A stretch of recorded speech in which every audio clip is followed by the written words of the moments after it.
Hello and welcome to Space Historians. I'm so glad you're here tonight, ready to let the world fade away for a while and drift with me into the soft darkness between stars. Tonight, we're asking a simple question, one that sounds almost childlike in its innocence. How big is the Milky Way compared to Andromeda? It's the kind of question you might ask while lying on your back in the grass, staring up at the night. And yet, the answer carries with it the weight of billions of years, the light of trillions of stars, and the patient work of countless minds who looked up and wondered the same thing. Before we begin, I'd love to know, where in the world are you listening from tonight? Are you wrapped in blankets as the evening settles in? Or perhaps it's already deep night where you are, the stars fully awake above you. Wherever you are, you're looking out through the same galaxy I am. We're both passengers on this luminous ship, drifting together through space. If these journeys bring you comfort, if the thought of stars and distance feels like a gentle lullaby, a like or a subscribe helps keep this little corner of wonder glowing. And to those who've already joined, thank you. You're part of this voyage. Tonight, we're not racing toward answers. We're floating toward them. We'll take our time measuring the immeasurable, comparing two spirals of light separated by millions of years. The Milky Way, our home, and Andromeda, our neighbour, both turning slowly in the dark, both older than we can truly imagine. So settle in. Let your breathing slow. Let your thoughts drift like dust through starlight. We're about to step into a story of scale, of light, of two galaxies that have been watching each other across the void long before there was anyone here to notice. Welcome to the quiet side of the cosmos. Let's begin. There's a faint blur of light in the constellation Andromeda, barely visible to the naked eye on the darkest nights. For centuries, it was just that. A smudge, a faint wisp, a little patch of glow that didn't quite look like a star. Ancient astronomers recorded it. They called it a nebula, a cloud. It sat quietly in the sky, unassuming, patient, waiting for someone to understand what it truly was. In 1924, a man named Edwin Hubble pointed a telescope at that pale smudge and saw something impossible. It wasn't a cloud of gas within our galaxy. It was another galaxy entirely, an island of stars so distant that its light had been travelling for over 2 million years just to reach his eyes. That single observation changed everything. Overnight, the universe grew larger than anyone had imagined. Before that moment, humanity believed the Milky Way was all there was. The universe, we thought, ended at the edge of our own galaxy. Every star we could see, every glowing nebula, every faint cluster, all of it belonged to us. We were the centre, the whole, the only. And then Hubble measured the distance to that smudge in Andromeda, and different proved we were wrong. The Milky Way was not the universe. It was one galaxy among countless others, drifting through a vastness we were only beginning to comprehend. The question that followed was inevitable. If Andromeda is another galaxy like ours, how does it compare? How big is it? How big are we? And what does size even mean when you're talking about something that spans 100,000 light years? Tonight, we're going to answer that question. Not with numbers alone, though we'll need them, but with wonder. We're going to look at two spirals of light, the Milky Way and Andromeda, and try to understand what it means to measure something so immense that light itself takes millennia to cross it. We'll stand inside one galaxy and look outward at the other, comparing them the way you might compare two mountains from a valley floor, except these mountains are made of billions of suns. The story begins here, with that pale smudge, a faint glow that refused to stay small, that demanded to be seen, to be measured, to be known. It begins with the realization that we are not alone in the dark, that beyond the edge of our galaxy lies another, and another, and another, each one a universe unto itself. And among them all, Andromeda stands as our closest neighbour, our cosmic mirror, the galaxy we look to when we want to understand what our own might look like from the outside. So let's start there, with that moment of discovery. Let's stand beside Hubble in 1924, staring at a photograph that shows not clouds, but stars, individual points of light so far away they seem impossible. Let's feel the ground shift beneath us as the universe expands, as the Milky Way shrinks from everything to just one glowing thread in an infinite tapestry. And let's ask, with the same quiet awe that Hubble must have felt, how big is the Milky Way compared to Andromeda? The answer, as we'll see, is not simple. It depends on how you measure, what you count, and what you're willing to call the edge of a galaxy. But the question itself is beautiful. It's the kind of question that pulls you out of yourself, that makes you look up and realize you're standing on a speck of dust inside a spiral of stars, comparing it to another spiral millions of light years away. It's the kind of question that reminds you that curiosity is not just human, it's cosmic.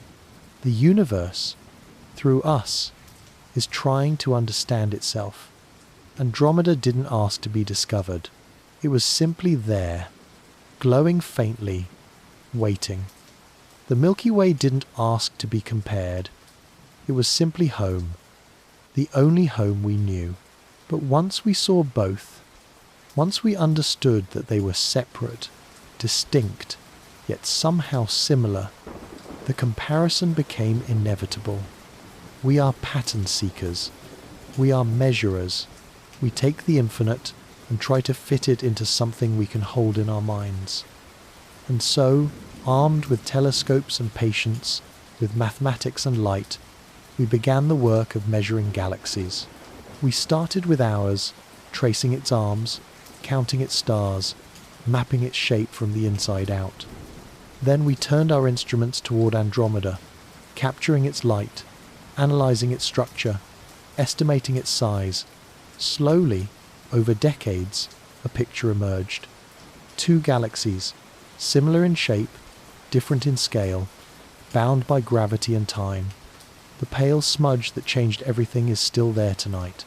If you go outside, if the sky is dark enough, you can see it. It's faint, easy to miss, but it's there.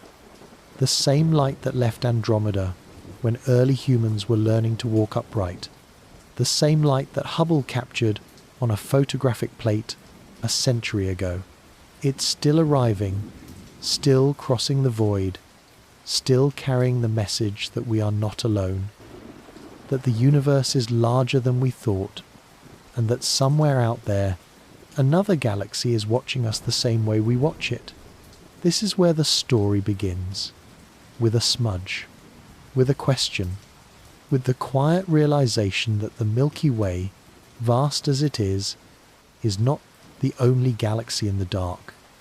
And with that realization comes the need to know, how big are we? How big is Andromeda? And what does it mean to compare two things so immense that even light struggles to cross them? The discovery was almost accidental in its elegance. Hubble wasn't looking for other galaxies when he turned his telescope toward Andromeda. He was studying what astronomers called spiral nebulae, mysterious whirlpools of light scattered across the sky. Some believed they were clouds of gas and dust within the Milky Way, nurseries where new stars were being born. Others suspected they might be something else, something farther, but no one had proof. Hubble found that proof in the form of Cepheid variable stars, stars that pulse with a regular rhythm, brightening and dimming in predictable cycles. The length of that cycle reveals how luminous the star truly is, and by comparing its true brightness to how bright it appears from Earth, you can calculate its distance. When Hubble measured the Cepheids in Andromeda, the numbers told a story no one was ready to hear. Andromeda was not nearby. It was impossibly far, so far that it couldn't possibly be part of our galaxy. The implications were staggering. If Andromeda was another galaxy, then the universe was unimaginably larger than anyone had thought. And if there was one other galaxy, there were likely more, perhaps countless more. The Milky Way, which had seemed like everything, was suddenly just one note in an infinite symphony. That moment, that single revelation, is the hook that pulls us into this story. It's the moment when size stopped being something we could measure with rulers and started being something we had to measure with light, with time, with the patient accumulation of photons across millions of years. It's the moment when the question of how big the Milky Way is compared to Andromeda became not just a scientific inquiry, but a philosophical one. Because size in the cosmos is never just about dimensions. It's about context. It's about understanding where you stand in the grand scheme of things. It's about looking at something so vast that it defies comprehension and still finding a way to say, this is how big it is, this is how it compares, this is what it means. And so we begin here, with Hubble's discovery, with that pale smudge resolved into stars, with the universe expanding in our minds, even as the galaxies themselves drift through space. We begin with the realization that we are small, yes, but we are also capable of understanding that smallness, of measuring it, of placing ourselves within it. The Milky Way and Andromeda are more than just objects to study. They are mirrors, reflections of each other across the dark. When we look at Andromeda, we see what our galaxy might look like from the outside. When we measure it, we learn something about ourselves. And when we compare the two, we're not just comparing size, we're comparing histories, structures, destinies. This is the story of that comparison. It's the story of how we learned to see beyond our own galaxy, how we measured the immeasurable, and how we came to understand that the Milky Way, for all its grandeur, is just one galaxy in a universe full of them. And among all those galaxies, Andromeda stands as the closest, the brightest, the one we can see with our own eyes on a clear night. So as we move forward through these chapters, as we explore the size and scale of these two spirals, remember that we're not just talking about numbers. We're talking about wonder. We're talking about the moment when humanity looked up and realized that home, as vast as it seemed, was just one small piece of something infinitely larger. The pale smudge changed everything. And tonight, we're going to follow that change, step by step, until we understand not just how big the Milky Way is compared to Andromeda, but what it means to ask that question at all. We live inside a galaxy, the way a fish lives inside the ocean, surrounded by it, part of it, unable to see its full shape from within. The Milky Way stretches above us on clear nights as a pale band of light, a soft river flowing across the darkness. Ancient peoples saw it and gave it names. In Greek, it was Galaxias, the Milky Circle. In China, the Silver River. To the Maya, it was the road to the underworld. Every culture looked up and saw something different, yet all of them recognized that this band of light was somehow special, somehow different from the scattered stars around it. What they were seeing, though they couldn't know it, was the edge of their own home. The Milky Way is a barred spiral galaxy, a vast disk of stars, gas and dust rotating slowly through space. It's roughly 100,000 light-years across. Though that number depends on how you define its edge. The disk itself is relatively thin, only about 1,000 light-years thick in most places, though it bulges at the center where older stars cluster densely around a supermassive black hole. From our position inside the galaxy, we see it edge on, like looking through the length of a tunnel rather than down into it from above. That's why it appears as a band rather than a spiral.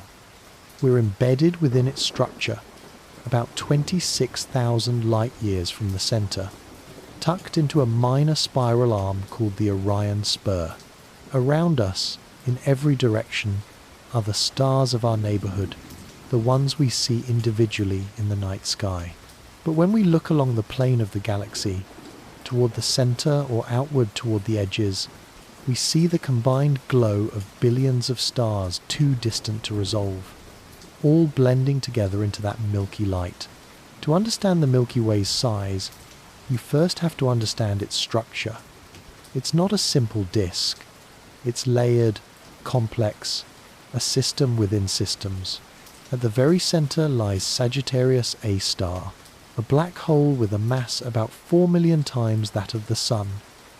Around it swirls a dense bulge of old stars, a spherical collection that makes the center of the galaxy shine brightly.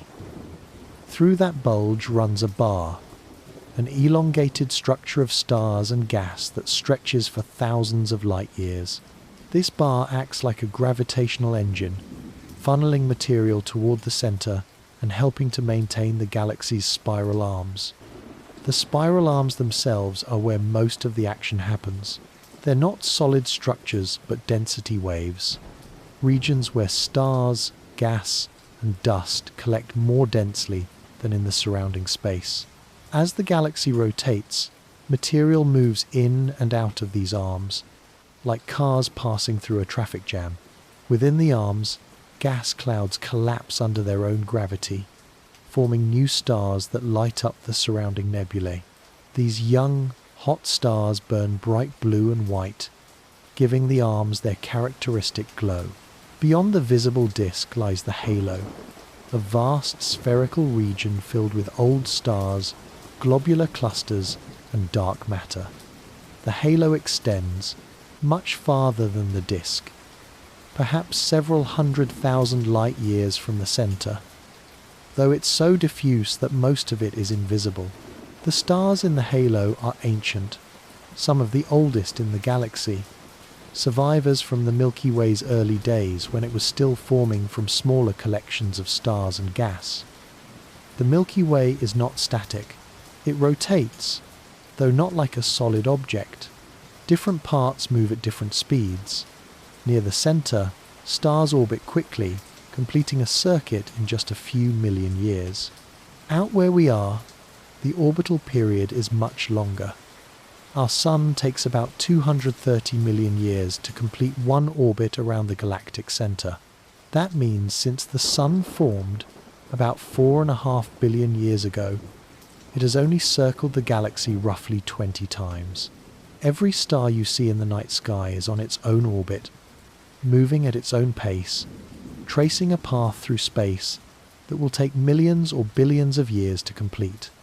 Understanding this, motion helps us understand the galaxy's size. By measuring how fast stars orbit at different distances from the center, astronomers can calculate the galaxy's mass. They found something strange. The outer stars move faster than they should if only the visible matter, the stars and gas, were providing the gravity. That means there must be additional mass, invisible mass, holding everything together. That's dark matter, and it makes up most of the Milky Way's total mass, perhaps 85% or more. The Milky Way contains somewhere between 200 billion and 400 billion stars, though the exact number is hard to pin down. Many stars are too faint to see, hidden by dust, or simply too small to shine brightly. The galaxy also contains vast amounts of gas and dust, the raw material for new stars. These clouds fill the space between stars, especially in the spiral arms, creating the dark lanes you can see cutting across the band of the Milky Way on a clear night. To picture the scale, imagine shrinking the Milky Way down so that the Sun is the size of a grain of sand. At that scale, the nearest star would be another grain of sand about 4 kilometers away. The galaxy itself would stretch for millions of kilometers, a vast disk with most of its mass concentrated in the center, and thinning out toward the edges. Even at this reduced scale, the distances are staggering, too large to walk across in a lifetime. Living inside the Milky Way means we can never step outside to see its full shape. We're like someone trying to map a city while standing on one of its streets, able to see the buildings nearby but not the overall layout. Astronomers have had to reconstruct the galaxy's structure from indirect evidence, measuring distances to stars, tracing the distribution of gas, and observing in different wavelengths of light to peer through the dust that blocks our view.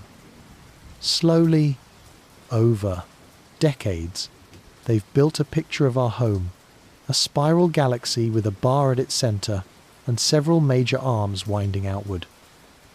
We're not entirely sure how many spiral arms the galaxy has. Different observations give different answers, depending on what you're measuring and where you're looking. The edges of the galaxy are particularly hard to define. Stars and gas continue far beyond the bright disk we see in photographs, fading gradually into the halo. Where does the galaxy end and intergalactic space begin? There's no sharp boundary, just a slow transition from dense to sparse. The Milky Way is also not alone. It's surrounded by smaller satellite galaxies, dozens of them, most too faint to see without a telescope. The largest are the Large and Small Magellanic Clouds, visible from the southern hemisphere as fuzzy patches of light. These companions orbit the Milky Way like moons around a planet, bound by gravity, slowly being pulled apart by tidal forces. Over billions of years, the Milky Way has consumed many such galaxies, absorbing their stars into its own structure. The remnants of these ancient mergers can still be seen as faint streams of stars arcing through the halo, ghostly trails marking where smaller galaxies once were.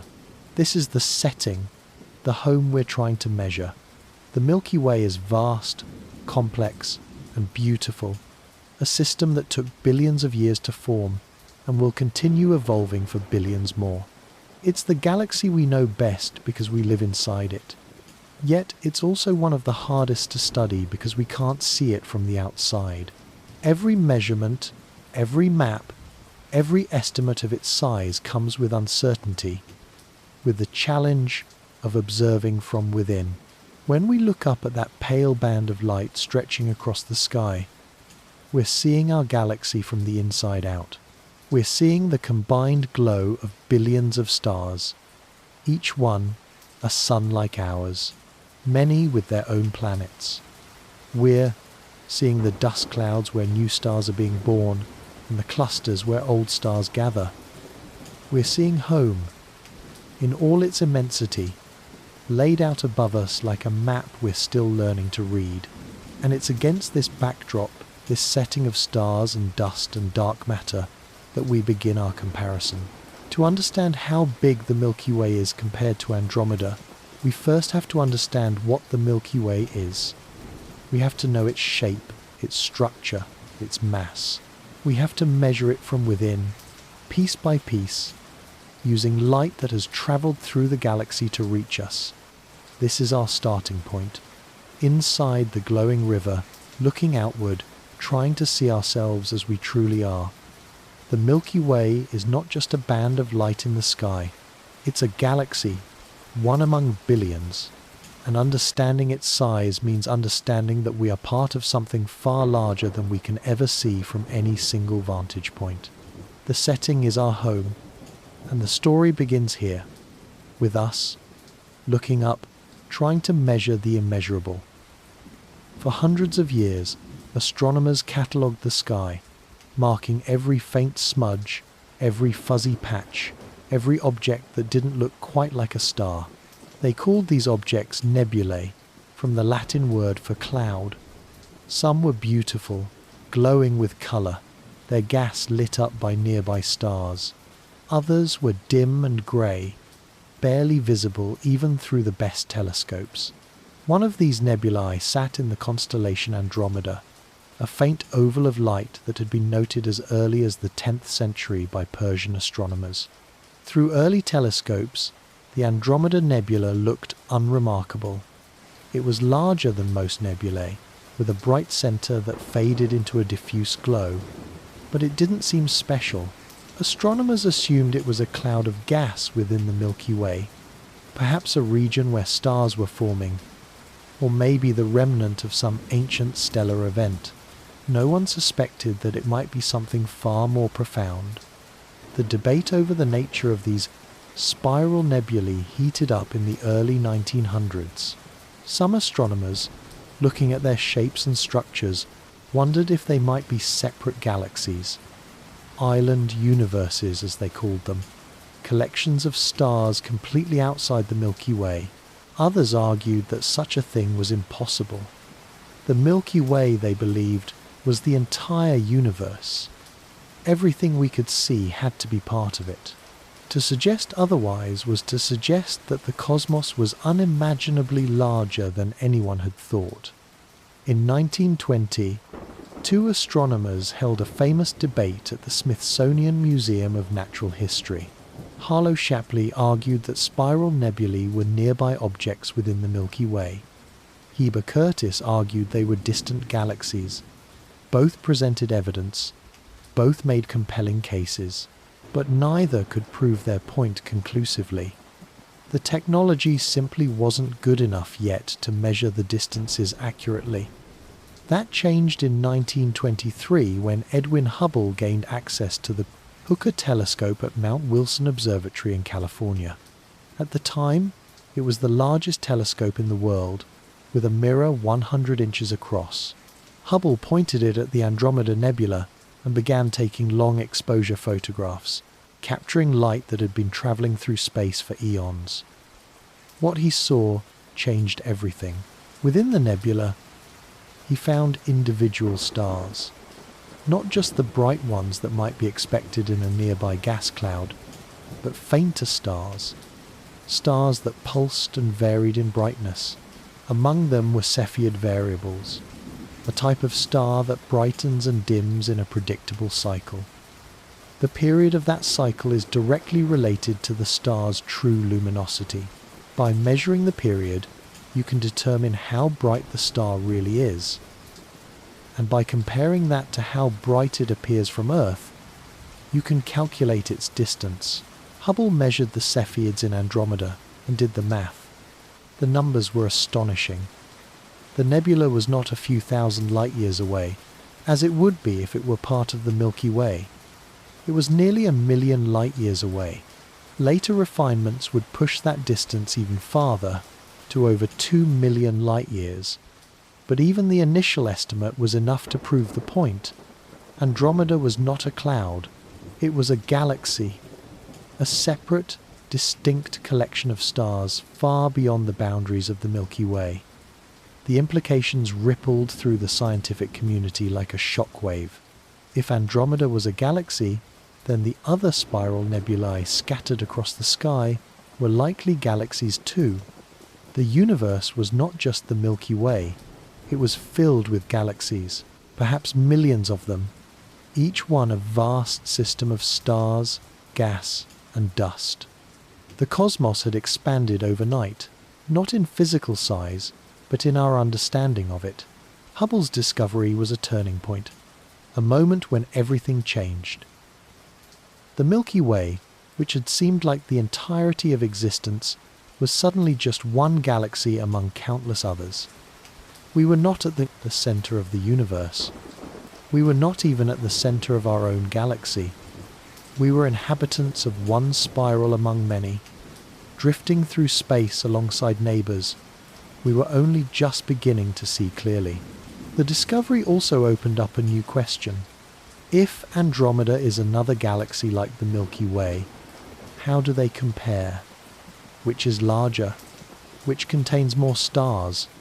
Which is more massive? These questions, simple to ask but difficult to answer, would drive astronomical research for decades to come.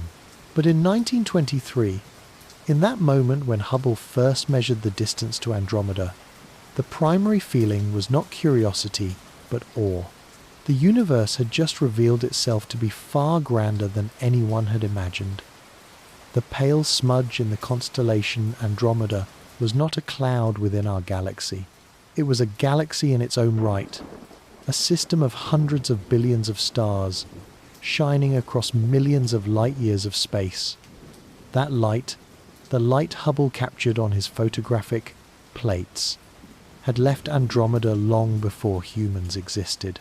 It had travelled through the emptiness of intergalactic space, crossing the void while on Earth. Life evolved, species rose and fell, continents shifted, and eventually a curious species looked up and wondered what that faint glow might be. The discovery was not just about distance, it was about time. It was about connecting our brief moment of existence to a universe that had been unfolding for billions of years. The Andromeda Nebula became the Andromeda Galaxy, and with that change in name came a change in perspective. We were no longer alone. The Milky Way had a neighbour, a companion galaxy that was close enough to see, but far enough to remind us of the vastness of space. And once we knew Andromeda was a galaxy, we could begin to study it, to measure it, to compare it to our own. Hubble's discovery was the key that unlocked the modern understanding of the cosmos. Before 1923, the universe was small, contained within the Milky Way's edges. After 1923, the universe was infinite, or at least far larger than we could measure. Galaxies stretched in every direction, each one a system unto itself, each one filled with billions of stars. The cloud that wasn't a cloud became the foundation for everything that followed. It was the first extragalactic object whose distance was measured accurately. It was the first proof that the universe extended far beyond our own galaxy. And it was the beginning of a new era in astronomy, one where the focus shifted from individual stars to entire galaxies, from the local to the cosmic. When we look at Andromeda today, we see it differently than Hubble did. We have better telescopes, more sensitive instruments, and a century of additional observations. We can resolve individual stars within it, map its spiral structure, and measure its mass and size with remarkable precision. Another galaxy, a collection of stars so distant that its light takes millions of years to reach us.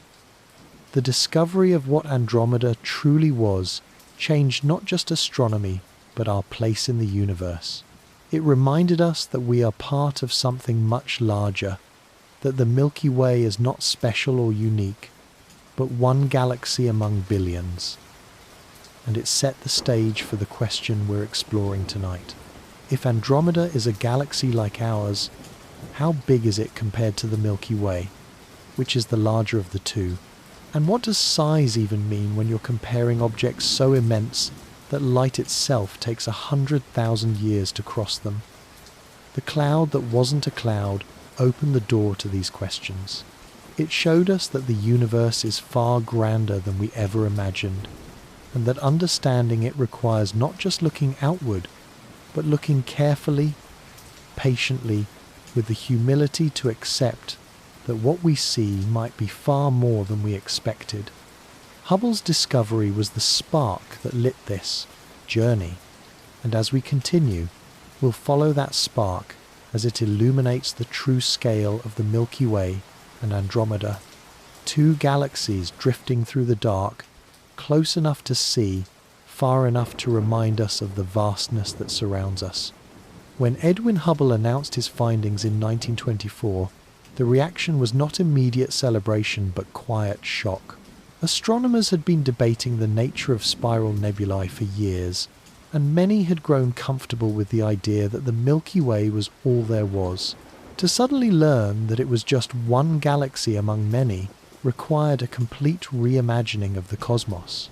It was as if someone had opened a door in a small room and revealed that the room was actually inside a vast mansion, and the mansion itself was just one building in an endless city. The response came in waves. First, disbelief. Some astronomers questioned Hubble's measurements, wondering if there might be an error in his calculations. Cepheid variables were still a relatively new tool for measuring distances, and not everyone trusted them completely. Could the stars he observed really be that far away? Could Andromeda truly be outside the Milky Way? The numbers seemed too large, too implausible. But as more observations confirmed Hubble's work, the skepticism began to fade. Then came acceptance, slow and reluctant at first, but growing stronger as the evidence mounted. Other spiral nebulae were measured and found to be at similar distances. If Andromeda was a galaxy, then so were they. The universe was not a single island of stars, but an ocean of galaxies, each one separated from the others by millions of light years of empty space. The Milky Way was not the universe. It was a galaxy in a universe of galaxies. With acceptance came a shift in how astronomers saw their work. Before Hubble's discovery, the focus had been on stars, on understanding their properties, their life cycles, their distances. Now, the focus expanded to include galaxies themselves. How many were there? How were they distributed? What were their shapes and sizes? Entire new fields of study opened up, driven by the realization that the universe was far larger than anyone had imagined. But the response was not just scientific. It was philosophical, even emotional. The discovery that the Milky Way was just one galaxy among many changed humanity's sense of place in the cosmos. For centuries, we had believed ourselves to be at the center of creation. First, we thought Earth was the center of the universe, with the sun and stars revolving around us. Then we learned that Earth orbits the sun. Then we learned that the sun is just one star among billions in the Milky Way. And now, we learned that the Milky Way itself was just one galaxy among billions. Each of these discoveries was a step away from centrality, a reminder that we are not special, not unique, not the focus of the universe's attention. And yet, each discovery also brought with it a kind of liberation.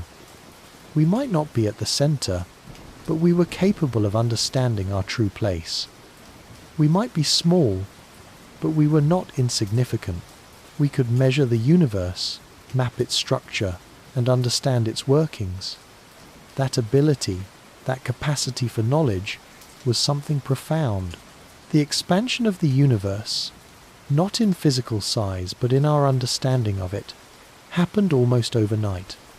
One day, the cosmos was the Milky Way. The next day, it was a universe of galaxies. The night sky, which had seemed like a familiar map, suddenly became something far stranger and more wonderful. Every faint smudge, every fuzzy patch, every nebula might be another galaxy, another island of stars shining across the void. Astronomers began cataloguing these galaxies, measuring their distances, estimating their sizes. They found galaxies in every direction, some nearby, others unimaginably distant. They found spiral galaxies like the Milky Way and Andromeda, elliptical galaxies that were smooth and featureless, and irregular galaxies with chaotic shapes.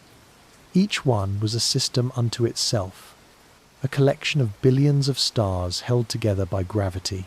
The realization that Andromeda was a galaxy also raised practical questions. If it was similar to the Milky Way, could we use it as a model to understand our own galaxy? From Earth, we can't see the Milky Way's full shape because we're inside it. But Andromeda, seen from the outside, shows us what a spiral galaxy looks like. By studying it, we could learn about the structure of spiral galaxies in general, and by extension, about the Milky Way itself. This comparative approach became a cornerstone of galactic astronomy. The Milky Way and Andromeda, two spirals separated by millions of light years, became mirrors for each other. What we learnt about one could inform our understanding of the other. If Andromeda had a certain structure, the Milky Way might have something similar. If Andromeda contained a certain number of stars, the Milky Way might be comparable. The two galaxies, though separate, became linked in our minds as examples of the same type of cosmic structure. But there was also a sense of humility in the response to Hubble's discovery. The universe had revealed itself to be far grander than we thought, and that grandeur was humbling. We had been wrong about so much. The Milky Way was not the universe. The spiral nebulae were not clouds. The cosmos extended far beyond what we could see with the naked eye. How much more might we be wrong about? What other revelations awaited us as we continued to explore? The discovery also sparked a sense of urgency. If the universe was this large, filled with this many galaxies, then there was so much more to learn. Astronomers built larger telescopes, developed more sensitive instruments, and began systematic surveys of the sky. They wanted to map the universe, to understand its structure, to measure its size, and with each new observation, the picture grew more complex and more beautiful. The response to Hubble's discovery was not just about facts and measurements. It was about wonder. It was about standing under the night sky and realizing that every faint point of light might be a galaxy, a system of billions of stars, shining across unimaginable distances.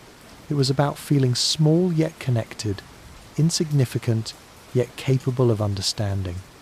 It was about the quiet thrill of discovery, the moment when the universe reveals something new and everything changes. The universe expanded overnight, and with it, so did our sense of possibility. If Andromeda was a galaxy, what else might be out there? What other structures, what other scales, what other mysteries awaited us in the depths of space? The discovery was not an ending but a beginning. The first step into a cosmos far larger and more intricate than we had ever imagined. And at the heart of that discovery was a simple comparison. The Milky Way and Andromeda, two galaxies, two spirals, two collections of stars. One we lived inside, the other we could see from afar. And the question that naturally followed was, how do they compare? Which is larger? Which contains more stars? Which is more massive? These questions, born from Hubble's discovery, would drive decades of research and lead us to a deeper understanding of both galaxies and the universe they inhabit. The first response was shock, then acceptance, then wonder. The universe had expanded, and we were ready to explore it. There is something paradoxical about measuring galaxies. The larger they are, the harder they become to see clearly. This contradiction lies at the heart of comparing the Milky Way to Andromeda. Size, in the cosmic sense, is not always visible. What you can see is only part of the story, sometimes a very small part. The rest is hidden, obscured by dust, or simply too faint to detect. And in the case of galaxies, much of their mass is invisible altogether, made of dark matter that emits no light at all. When astronomers first began measuring the Milky Way and Andromeda, they faced this problem immediately. How do you define the edge of a galaxy? Where does it end and intergalactic space begin? For a star or a planet, the boundary is clear. You can see where the object stops, but galaxies fade gradually. Their outer regions grow dimmer and dimmer until the light becomes indistinguishable from the background glow of space. There's no sharp edge, no clear line where the galaxy ends. This makes measuring size complicated. If you measure a galaxy's diameter by its brightest regions, you get one number. If you include the fainter outer regions, you get a larger number. And if you try to measure the full extent of its gravitational influence, including the dark matter halo, you get a number larger still. The Milky Way might be 100,000 light-years across if you measure its visible disk, but several 100,000 light-years across if you include its halo. Which measurement is correct? In a sense, both are and neither is. It depends on what you're trying to measure. The contradiction deepens when you realize that much of a galaxy's mass is invisible. Stars and gas, the things we can see, make up only a small fraction of a galaxy's total mass. The rest is dark matter, a mysterious substance that interacts with normal matter only through gravity. It doesn't emit light, doesn't absorb light, doesn't reflect light. It's completely invisible to every telescope we've built. We know it's there only because of its gravitational effects, the way it holds galaxies together and influences the motion of stars. Both the Milky Way and Andromeda are surrounded by massive halos of dark matter that extend far beyond their visible disks.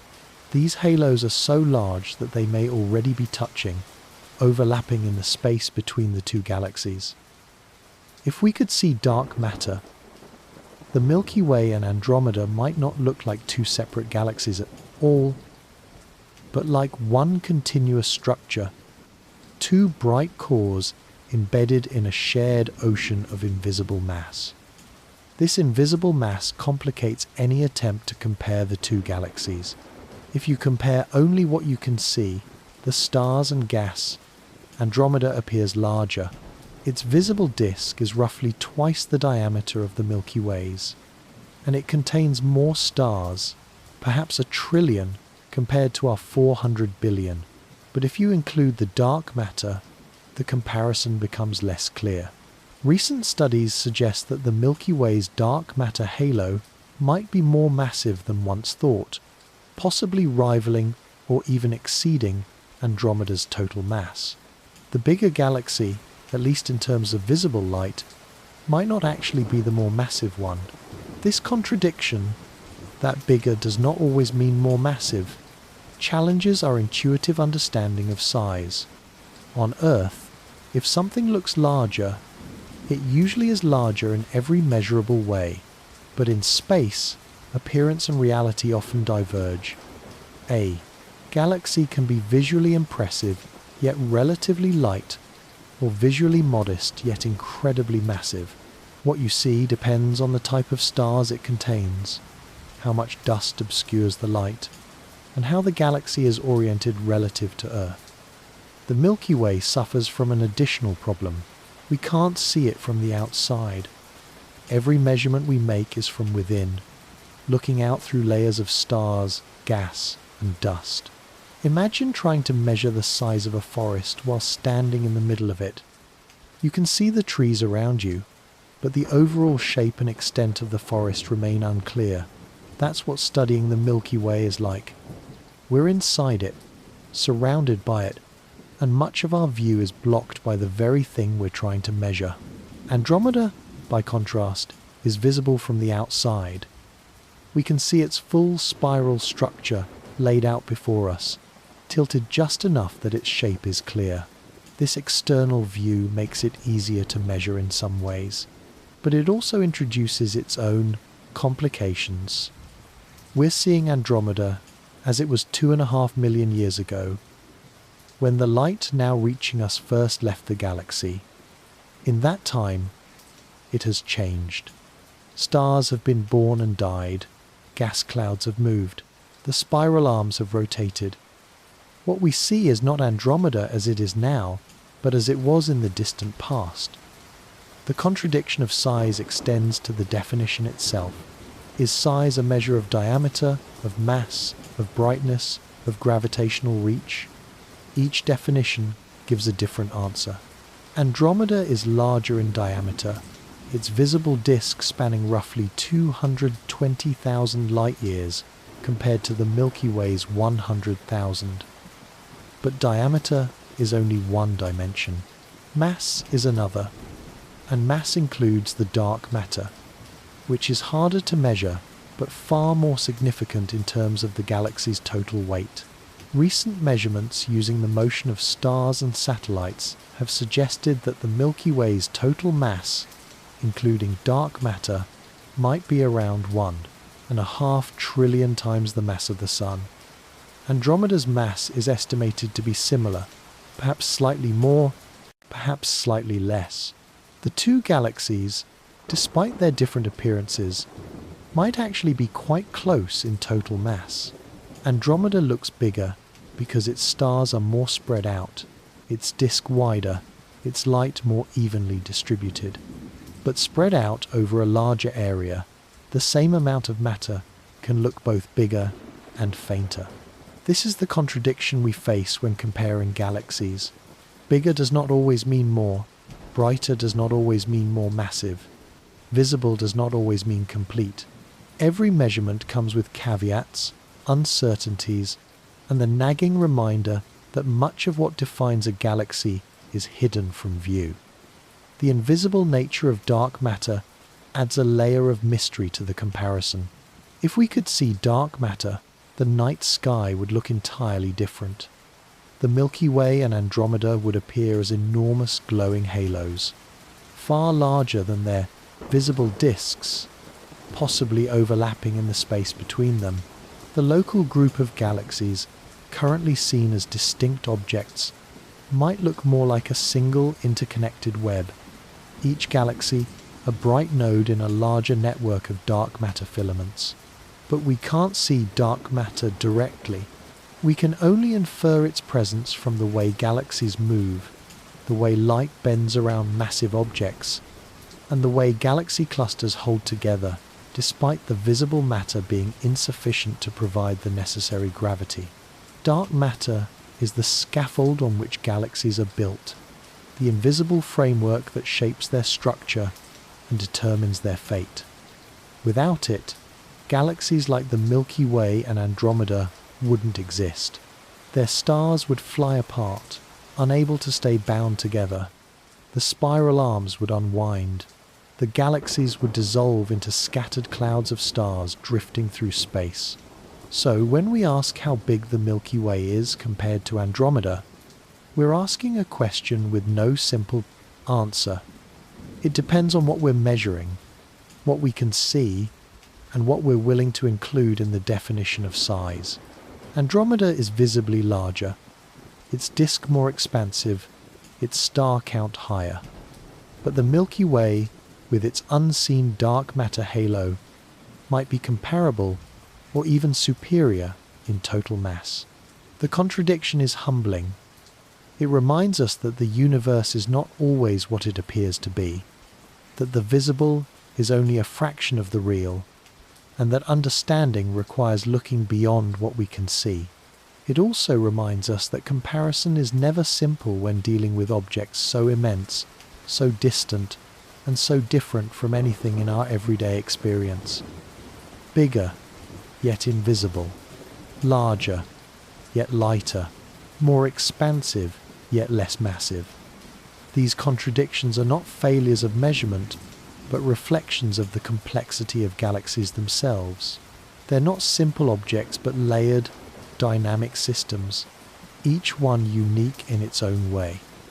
And when we try to compare them, we're forced to confront the limits of our perception, the incompleteness of our data, and the mysteries that still surround even the closest galaxies to our own. To measure a galaxy is to measure something that defies everyday understanding. Galaxies are not objects you can hold, weigh, or examine directly. They're collections of billions of stars spread across distances so vast that light takes hundreds of thousands of years to cross them. Measuring them requires not just instruments but theories, models, mathematical frameworks that turn observations into understanding.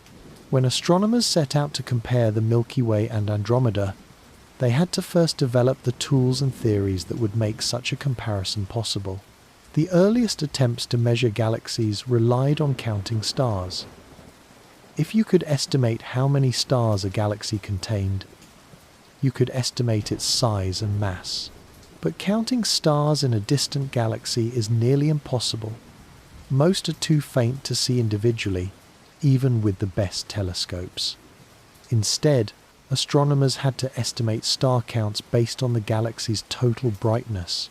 They assumed a certain average luminosity per star, then calculated how many stars would be needed to produce the observed light. This method was crude, but it was a start. The problem with this approach is that not all stars shine with the same brightness.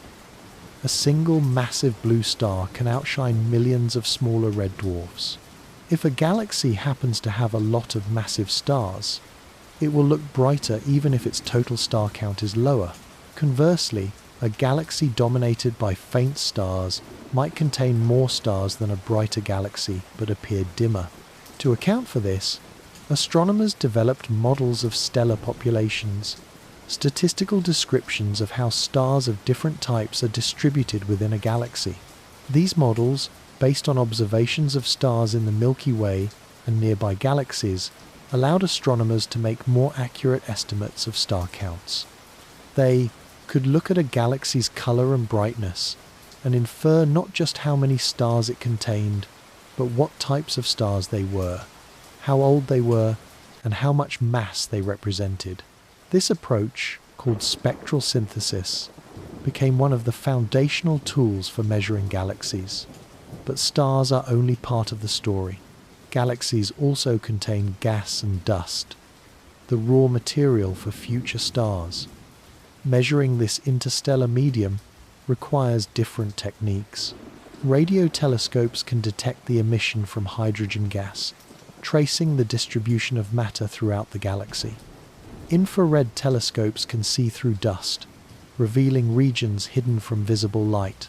By combining observations at different wavelengths, astronomers could build a more complete picture of a galaxy's total mass.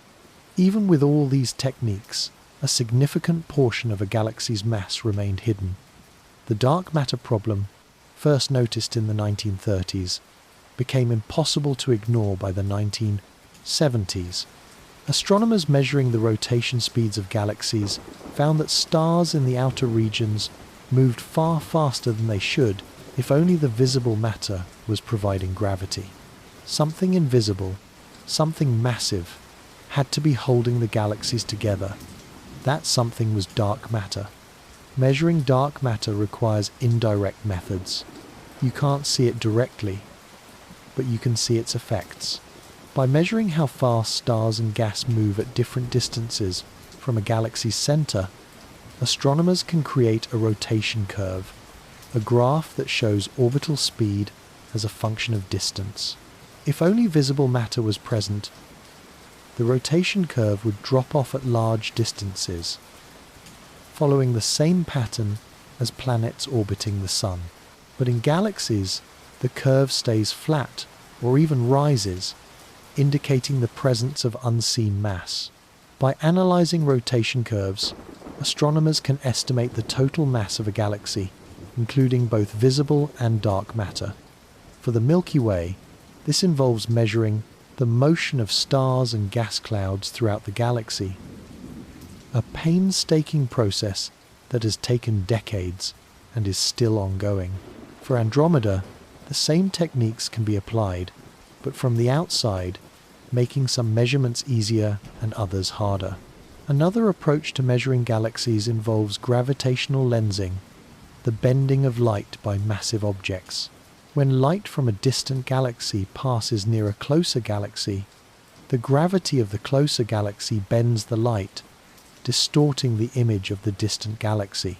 By measuring this distortion, astronomers can calculate the mass of the lensing galaxy, including its dark matter. This technique has been used to measure the masses of many distant galaxies and galaxy clusters, providing a check on other measurement methods. For the Milky Way and Andromeda, gravitational lensing is less useful because they're relatively close and not aligned with more distant galaxies in a way that produces strong lensing effects. But the technique has confirmed that dark matter is present in all galaxies, including ours, and that it typically outweighs the visible matter by a factor of 5 to 10. The theories that allow us to measure galaxies are built on layers of assumptions and observations. We assume that the laws of physics work the same everywhere, that gravity functions in distant galaxies the same way it does in our solar system. We assume that the types of stars we see in the Milky Way are representative of stars in other galaxies. We assume that the dark matter that holds galaxies together behaves consistently from one galaxy to another. These assumptions, tested and refined over decades, form the foundation of modern astronomy, but there are still uncertainties, gaps in our understanding that make precise comparisons difficult. The Milky Way's total mass is still debated. Different studies give different values, depending on what data they use and what assumptions they make. Is it 1 trillion solar masses? 1.5 trillion? 2 trillion? The answer depends on how far out you measure, what you include in your definition of the galaxy, and how you model the dark matter distribution. The same is true for Andromeda. Its mass has been estimated at anywhere from 800 billion to 2 trillion solar masses, depending on the study. The uncertainty arises from the difficulty of measuring the motions of stars in the outer halo, where the dark matter dominates. Without precise measurements of how fast these stars are moving, it's hard to pin down exactly how much dark matter is present. Despite these uncertainties, the theories and techniques developed over the past century have given us a remarkably detailed understanding of galaxies. We can estimate their star counts, measure their gas content, map their dark matter halos, and compare their structures with reasonable accuracy. The Milky Way and Andromeda, two galaxies separated by millions of light years, can be measured, weighed, and compared, even if the comparison comes with caveats and error bars. The question of how you measure infinity, or something close to it, has a practical answer. You don't measure it all at once. You measure pieces, gather data, build models, and refine your understanding over time. You use light as a messenger, gravity as a scale, and mathematics as a language to translate observations into knowledge. You accept that some things will remain uncertain, that some measurements will always have error, and that new observations might change the picture. The theories that allow us to measure galaxies are triumphs of human ingenuity, but they're also reminders of our limitations. We can't visit these galaxies, can't sample their stars directly, can't weigh them on a cosmic scale. We can only observe from afar, gather the light that reaches us, and infer what lies beyond. It's a testament to the power of observation and reason that we can do this at all, that we can look at a faint smudge of light and determine not just its distance, but its mass, its size, and its composition. So when we ask how big the Milky Way is compared to Andromeda, we're not just asking for numbers. We're asking what our theories tell us, what our observations reveal, and how confident we can be in the answers. The theories are our tools, our lenses through which we view the universe, and like any tools, they have limits, but within those limits, they allow us to see farther, measure deeper, and understand more than we ever could with our eyes alone. Light is the only messenger that crosses the void between galaxies. It's the thread that connects us to Andromeda, the signal that tells us what's there and how far away it is. When astronomers began investigating the true size of the Milky Way and Andromeda, they relied entirely on light, capturing it, analyzing it, breaking it into its component colors, and reading the information encoded within it. Every measurement, every comparison, every estimate of size and mass begins with photons that have traveled millions of years to reach our telescopes. The investigation into galactic size required developing new ways to use light as a ruler. Distance measurements came first, because without knowing how far away something is, you can't determine its true size. A galaxy might look small in the sky, but if it's very distant, it could actually be enormous. Conversely, something that appears large might be closer than you think. The key was finding standard candles, objects whose true brightness is known, so that their apparent brightness could be used to calculate distance. Cepheid variable stars became the first reliable standard candles. These stars pulse with a regular rhythm, brightening and dimming over days or weeks. The period of that pulsation is directly related to the star's intrinsic luminosity. A Cepheid with a longer period is more luminous than one with a shorter period. By measuring the period, you know how bright the star really is. By measuring how bright it appears from Earth, you can calculate how far away it is. The math is simple, but finding Cepheids in distant galaxies and measuring their periods requires patience and precision. Edwin Hubble used Cepheids to measure the distance to Andromeda, but the investigation didn't stop there. As astronomers built larger telescopes and more sensitive instruments, they found Cepheids in more distant galaxies, extending the cosmic distance ladder rung by rung. But Cepheids only work out to a certain distance. Beyond about 30 million light-years, they become too faint to see individually. For more distant galaxies, astronomers needed brighter standard candles, supernovae. The explosive deaths of massive stars provided that brightness. A specific type, called Type Ia supernovae, occurs when a white dwarf star accretes matter from a companion until it reaches a critical mass and explodes. Because the mass at which this happens is always the same, the explosion's brightness is always the same. Type Ia supernovae shine with the light of billions of suns, bright enough to be seen across vast distances. By measuring their apparent brightness, astronomers can calculate distances to galaxies billions of light-years away. But for the Milky Way and Andromeda, Cepheids and other standard candles provide sufficient accuracy. The investigation focused not just on distance, but on using light to trace structure, to map the distribution of stars, gas, and dust within each galaxy. Different wavelengths of light reveal different aspects of galactic structure. Visible light shows us the stars, the bright points that define the galaxy's shape.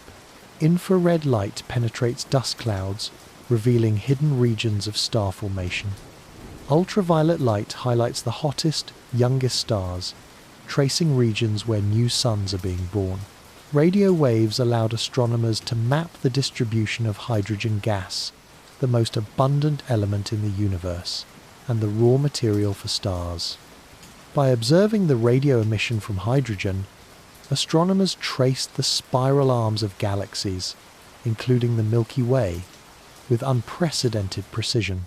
The radio observations revealed structures that were invisible in optical light, showing that galaxies extend far beyond what we can see with our eyes.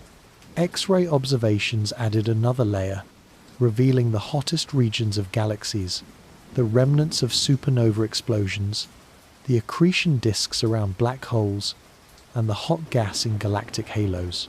Each wavelength of light tells a different story, and by combining observations across the electromagnetic spectrum, astronomers built a comprehensive picture of galactic structure.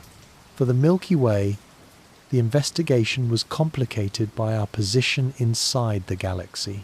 Dust in the galactic plane blocks much of the visible light, creating dark lanes that obscure our view of the galactic center and the far side of the disk.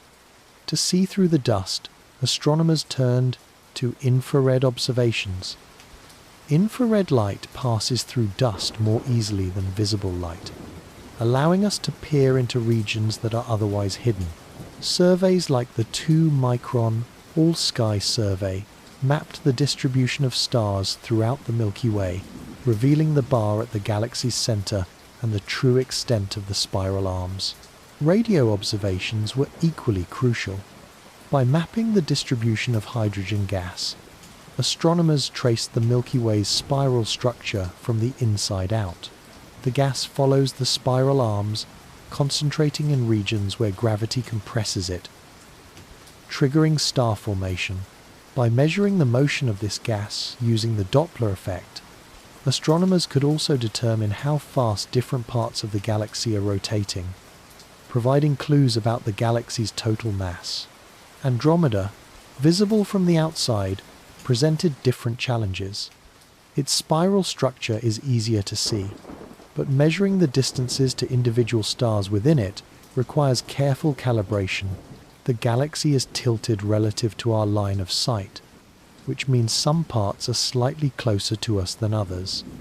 This tilt affects how we measure its size and how we interpret the motion of its stars. To account for this, astronomers use geometric models, mathematical descriptions of the galaxy's orientation and shape, to correct the observations and derive accurate measurements. One of the most important investigations involved measuring the rotation curves of both galaxies by determining how fast stars and gas orbit at different distances from the galactic center. Astronomers could infer the distribution of mass within each galaxy.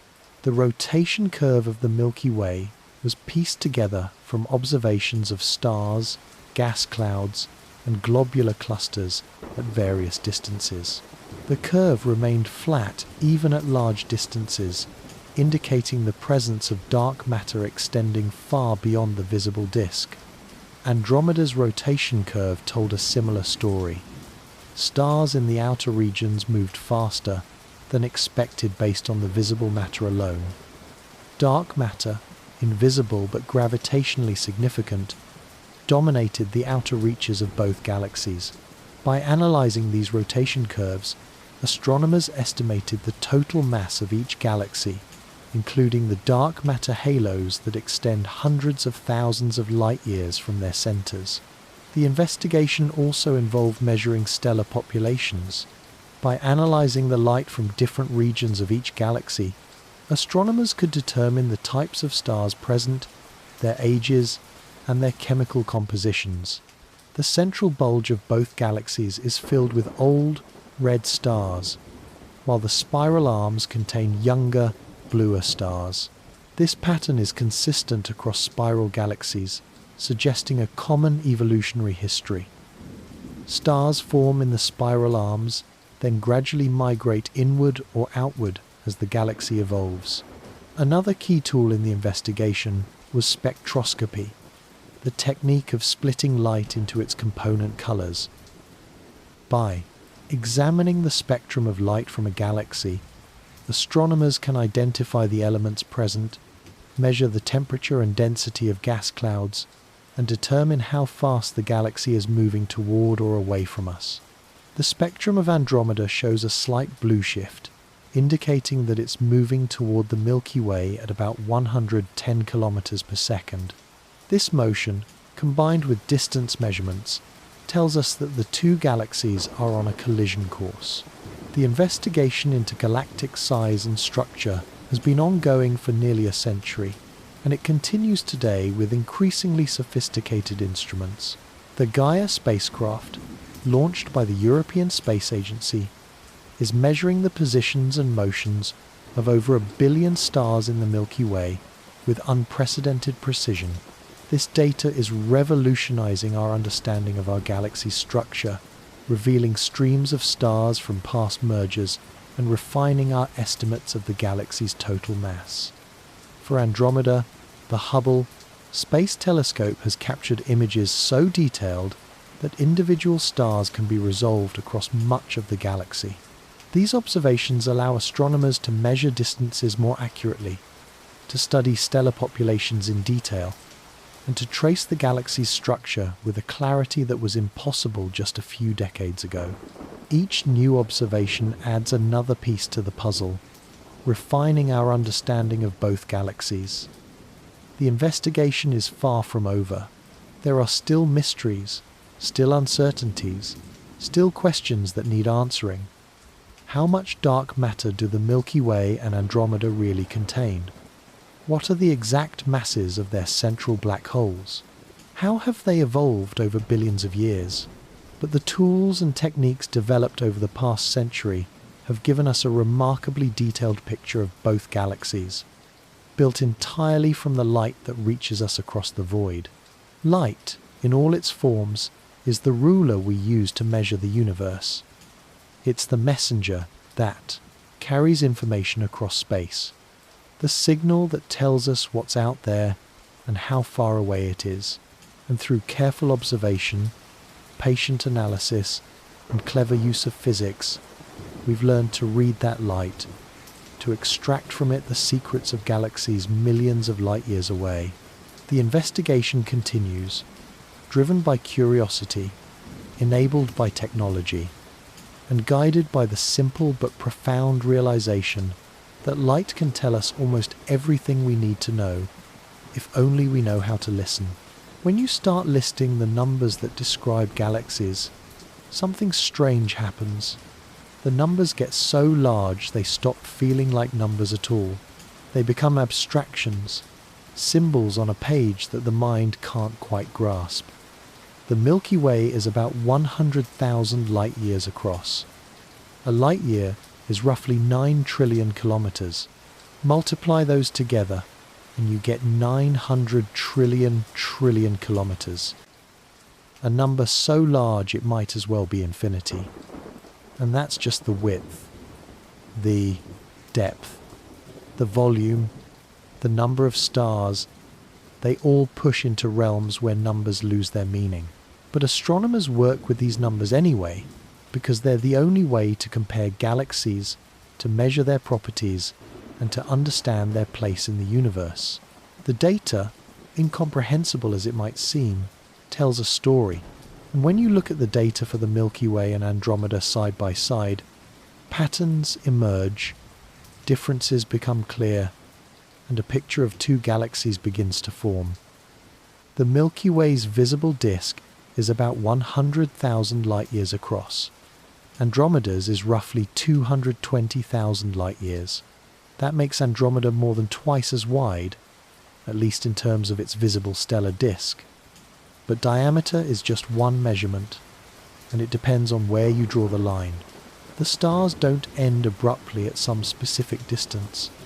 They fade gradually, becoming sparser and dimmer until they're indistinguishable from the background. Different studies define the edge differently, which is why you'll see different numbers depending on what you read. The thickness of the galactic disks also varies. The Milky Way's thin disk, where most of the young stars reside, is about 1,000 light years thick.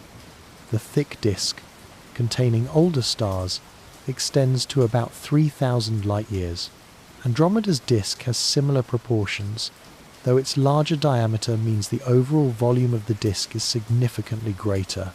More volume means more space for stars, gas, and dust, which helps explain why Andromeda contains more visible matter than the Milky Way. Then there's the star count. The Milky Way contains somewhere between 200 billion and 400 billion stars, depending on how you estimate. That's 4, followed by 11 zeros, a number that's easier to write than to imagine.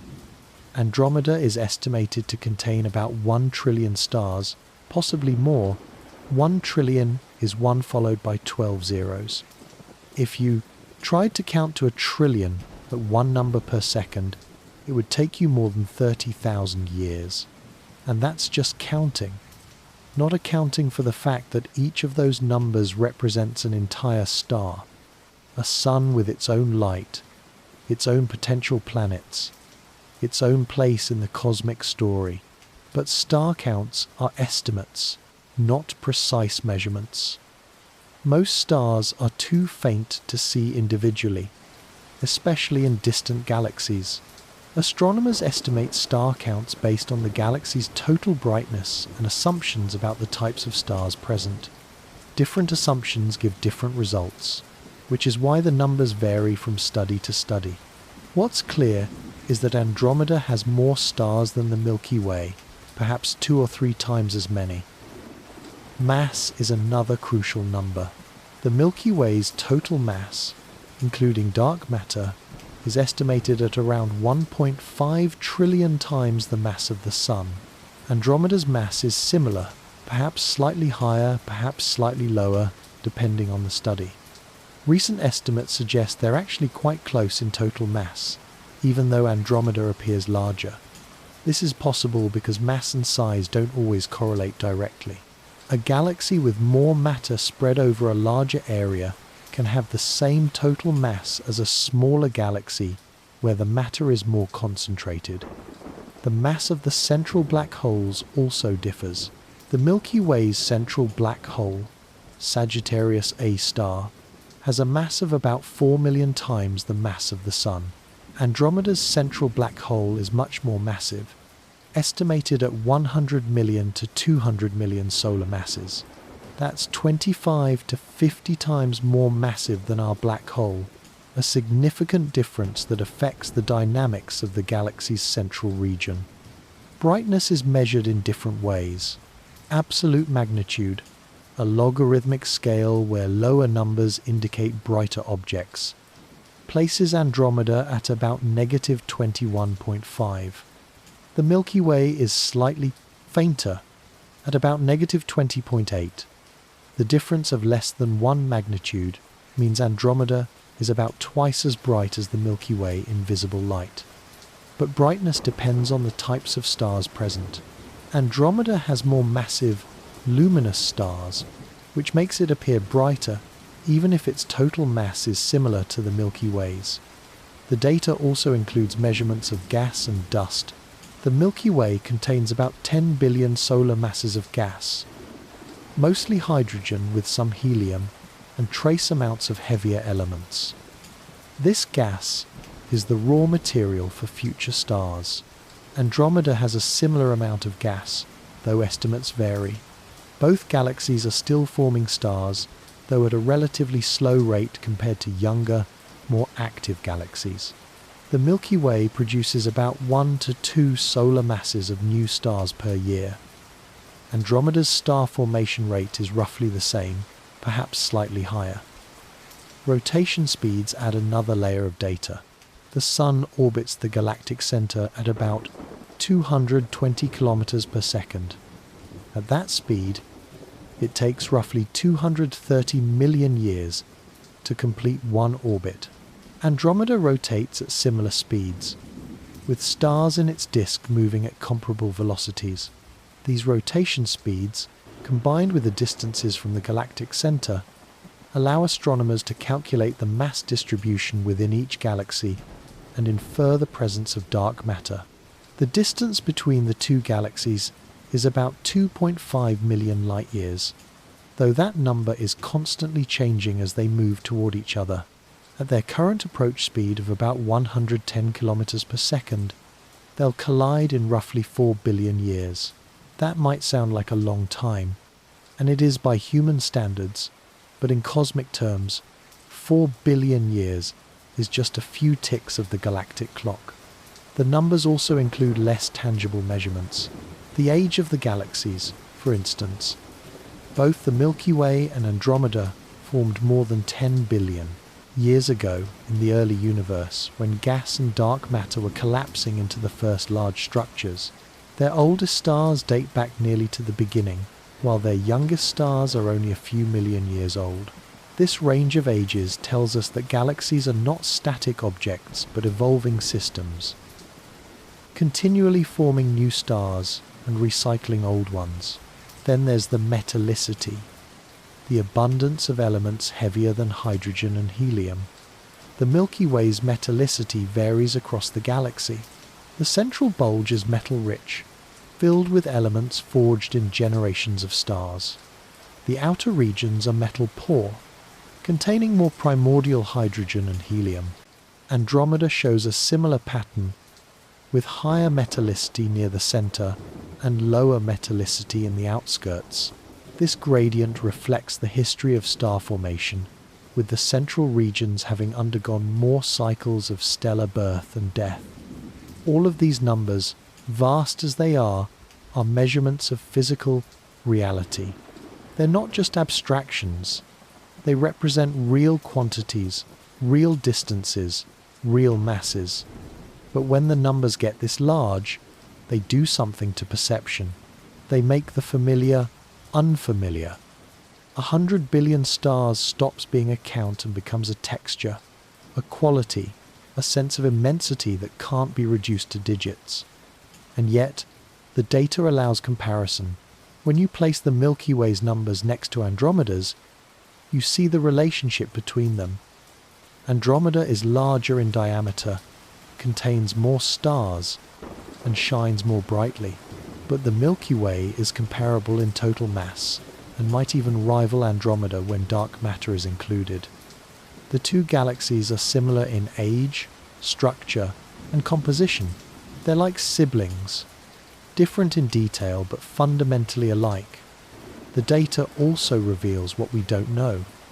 The exact mass of each galaxy remains uncertain. The total number of stars is an estimate. The amount of dark matter is inferred, not measured directly. The future evolution of both galaxies depends on factors we can't yet predict.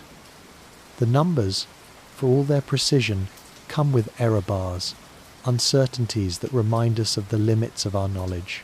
But even with those limits, the data is remarkable. We live inside one galaxy and can measure its size to within a few percent.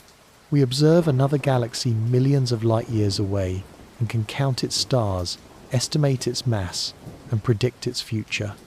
The numbers might be incomprehensibly large, but they're not meaningless. They're the language we use to describe the universe.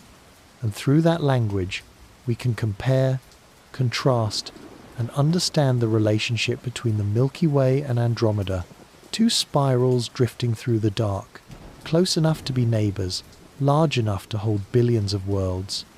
Beneath the visible structure of galaxies lies something far more profound and far more puzzling. Most of what makes up the Milky Way and Andromeda isn't stars or gas or dust.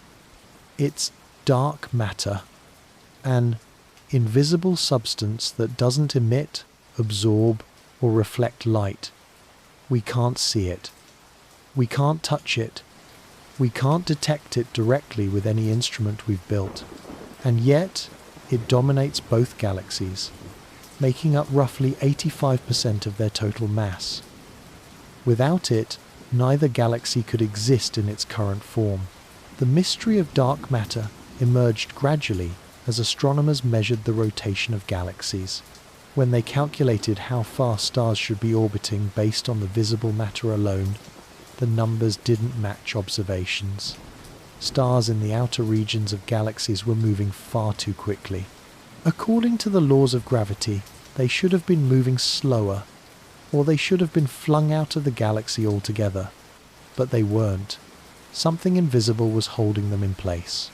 In the 1930s, astronomer Fritz Zwicky noticed this discrepancy in galaxy clusters.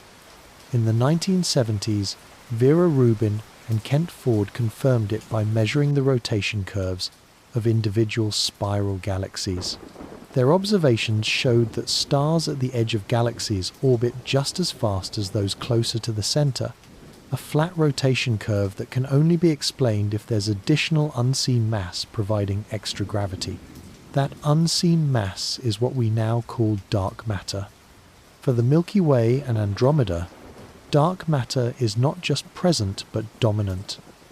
The visible stars and gas make up only a small fraction of each galaxy's total mass. The rest is dark matter, forming vast halos that extend far beyond the visible disks. These halos are roughly spherical, surrounding the galaxies like invisible cocoons. They don't rotate like the disks do. Instead, the dark matter particles move in random orbits, creating a smooth, diffuse distribution of mass. The presence of dark matter changes how we measure and compare galaxies. When astronomers say Andromeda is larger than the Milky Way, they're usually referring to the visible disk. But if you include the dark matter, halos, both galaxies are much, much larger.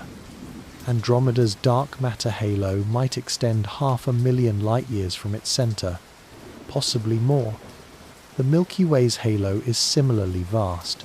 In fact, the halos of the two galaxies might already be touching, overlapping, in the space between them.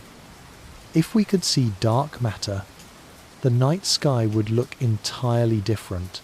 The Milky Way and Andromeda wouldn't appear as separate spiral disks.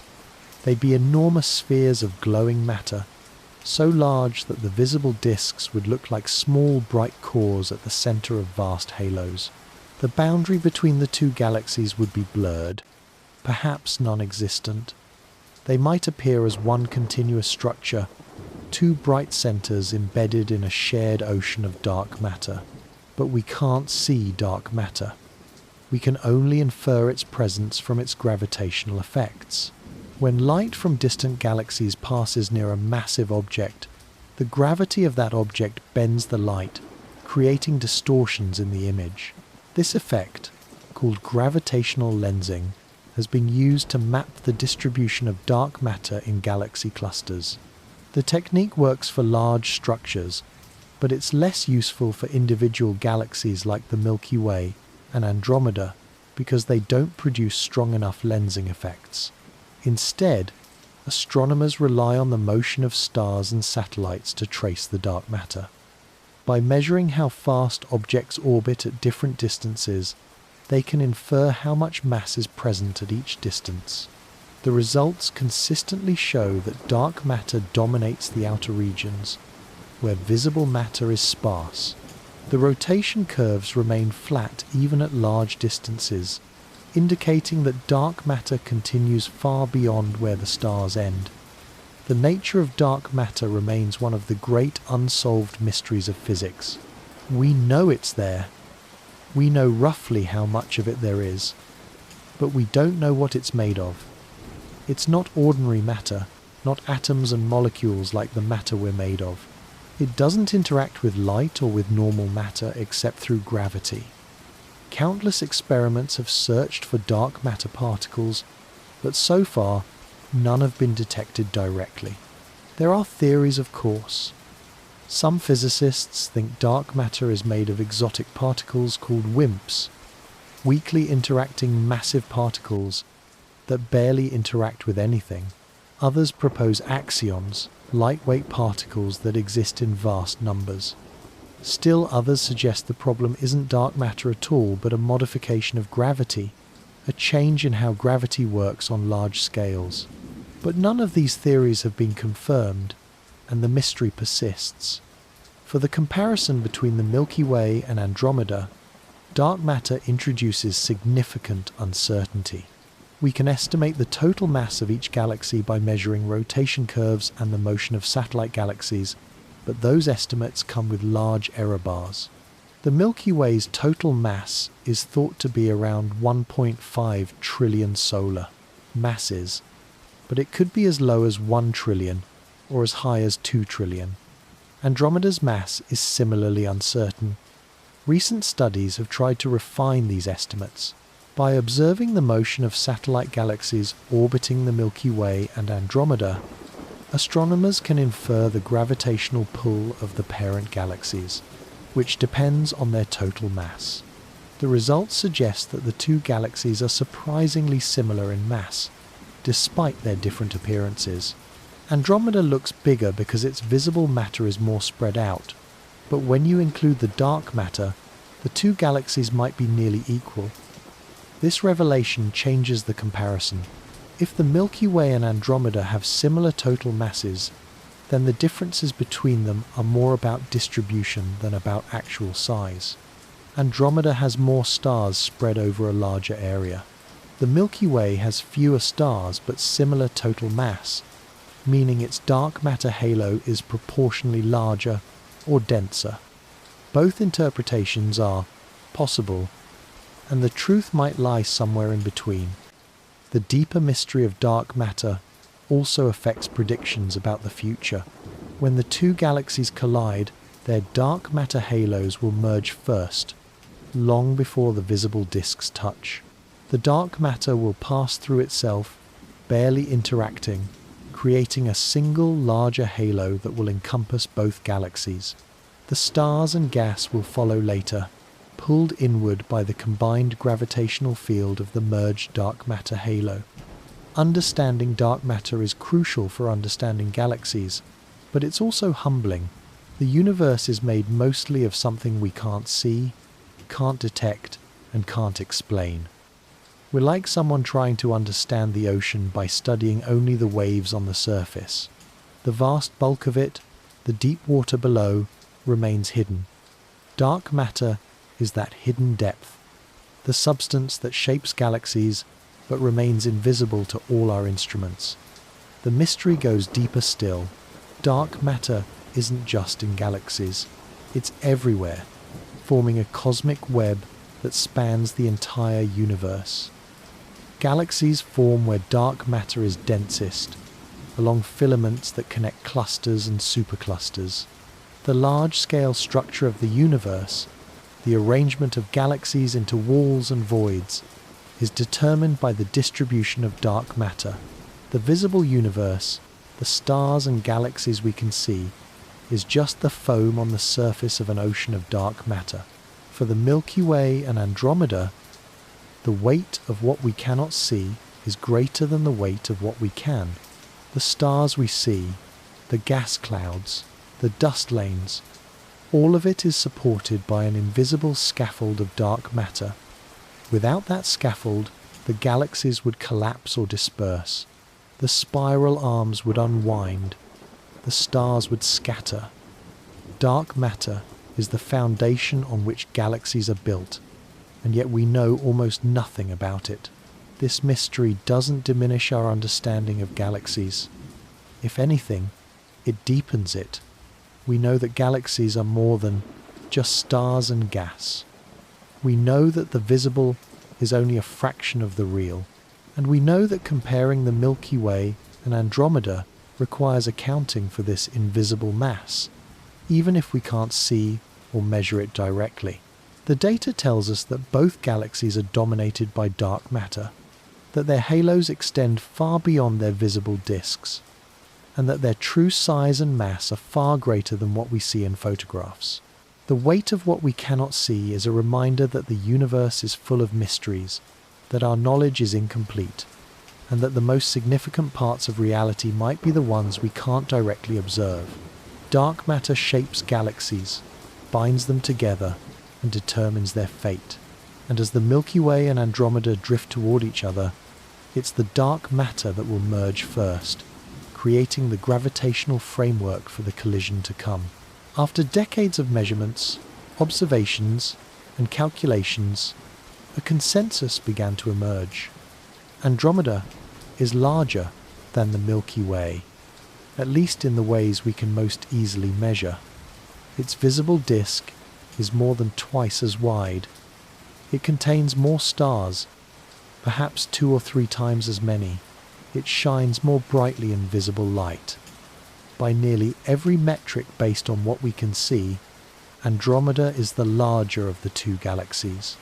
This realization was a turning point, the moment when comparison shifted from uncertainty to understanding. The conclusion didn't come suddenly. It built gradually, as better telescopes captured more detailed images, as spectroscopic surveys measured more stars, and as computer models refined our estimates of galactic structure. Early measurements were crude, with large uncertainties, but as technology improved, the numbers became more precise, and the pattern became clear. Andromeda is bigger, but what does bigger mean? In the most straightforward sense, it means Andromeda's disk is larger in diameter. Measurements place it at roughly 220,000 light-years across, compared to the Milky Way's 100,000.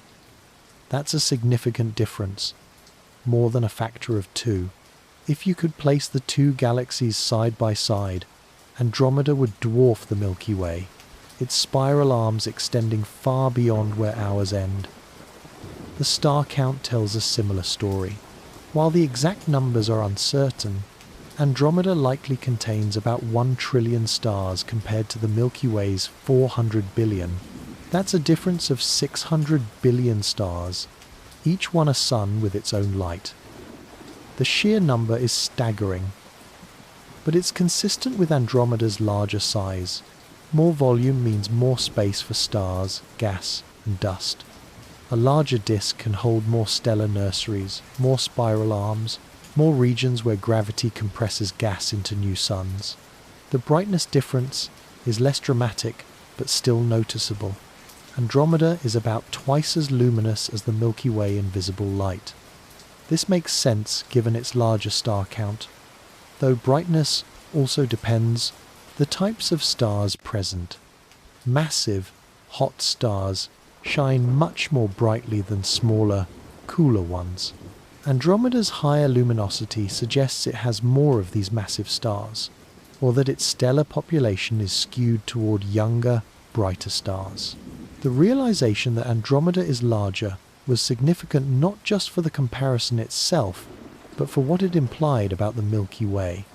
For centuries, we had assumed our galaxy was typical, perhaps even special, but Andromeda showed us that we're not the largest galaxy in the local group. We're not even close. We're the smaller sibling, looking across millions of light years at a galaxy that outshines and outweighs us, at least in visible matter. This turning point required a shift in perspective. The Milky Way, for all its grandeur, is not the dominant galaxy in our cosmic neighborhood. That title belongs to Andromeda. This doesn't diminish the Milky Way. 400 billion stars is still an incomprehensible number. 100,000 light years is still an unimaginable distance. But in the context of the local group, the Milky Way is the smaller partner. The comparison also revealed similarities that were just as important as the differences. Both galaxies are barred spirals with similar structures. Both have central bulges dominated by old stars, spiral arms filled with young stars and gas, and vast halos of dark matter. Both are forming new stars at relatively slow rates. Both have supermassive black holes at their centers, though Andromeda's is much more massive. The similarities suggest a common evolutionary path. Two galaxies that formed from similar initial conditions and evolved in comparable ways. The turning point came not just from measuring size, but from understanding what size means in a galactic context. A galaxy's visible disk is only part of its total structure. Beyond the stars lie the dark matter halos, which extend much farther than the visible edges. When you include dark matter, the size comparison becomes more complex. Andromeda's dark matter halo might be larger, but recent studies suggest the Milky Ways could be more massive than previously thought. The total mass, including dark matter, might be more similar than the visible size suggests. This revelation added nuance to the comparison. Andromeda is visibly larger, but the Milky Way might be comparable in total mass. It's like comparing two buildings where one is taller, but the other has a deeper foundation. Both are large, but in different ways. The visible difference is clear, but the total weight might be similar. The turning point also affected how we think about the future collision. If Andromeda is the larger galaxy, it might dominate the merger, pulling the Milky Way into its structure rather than the two merging as equals. The combined galaxy might resemble Andromeda more than the Milky Way, with the Milky Way's stars scattered throughout the larger structure. But if the total masses are similar, the merger might be more balanced, with both galaxies contributing equally to the final result. Accepting that Andromeda is larger required letting go of anthropocentric thinking. It's natural to assume our home is special, that the Milky Way must be typical or above average. But the data doesn't support that assumption. Among spiral galaxies, the Milky Way is average or slightly below average in size. Andromeda is larger, but not exceptionally so. There are galaxies much larger than Andromeda, giant ellipticals that dwarf both spirals combined. The Milky Way and Andromeda are mid-sized galaxies in a universe filled with galaxies of all sizes. This perspective is humbling but also clarifying. It shows us where we stand in the cosmic hierarchy. We're not at the top. We're not the biggest, the brightest, or the most massive. We're ordinary, in the best sense of the word. And that ordinariness connects us to the broader universe, to the patterns and structures that repeat across all scales. The turning point of accepting Andromeda's larger size was not a defeat but a deepening of understanding. It meant we could stop wondering which galaxy was larger and start exploring why. What conditions led to Andromeda forming with more stars? Did it grow through more mergers? Does it have a richer history of star formation? The comparison shifted from a simple contest to a more nuanced exploration of galactic evolution. And yet, the turning point also came with caveats. Size is only one way to measure galaxies. Mass, brightness, star formation rate, chemical composition, all of these factors contribute to a galaxy's character. Andromeda might be larger in diameter, but the Milky Way has its own strengths. It's still forming stars. It still has active spiral arms. It still has a complex, layered structure. Size isn't everything, and being smaller doesn't mean being less interesting or less important. The realization that Andromeda is larger marked a transition from uncertainty to knowledge, from speculation to understanding. It didn't answer every question, but it clarified the relationship between the two galaxies. Andromeda is the larger neighbor, the dominant partner, the galaxy that will likely shape the future merger. And the Milky Way, for all its beauty and complexity, is the smaller spiral, looking across the void at its grander companion, learning from the comparison and preparing for the day when the two will become one. Being second is not the same as being insignificant.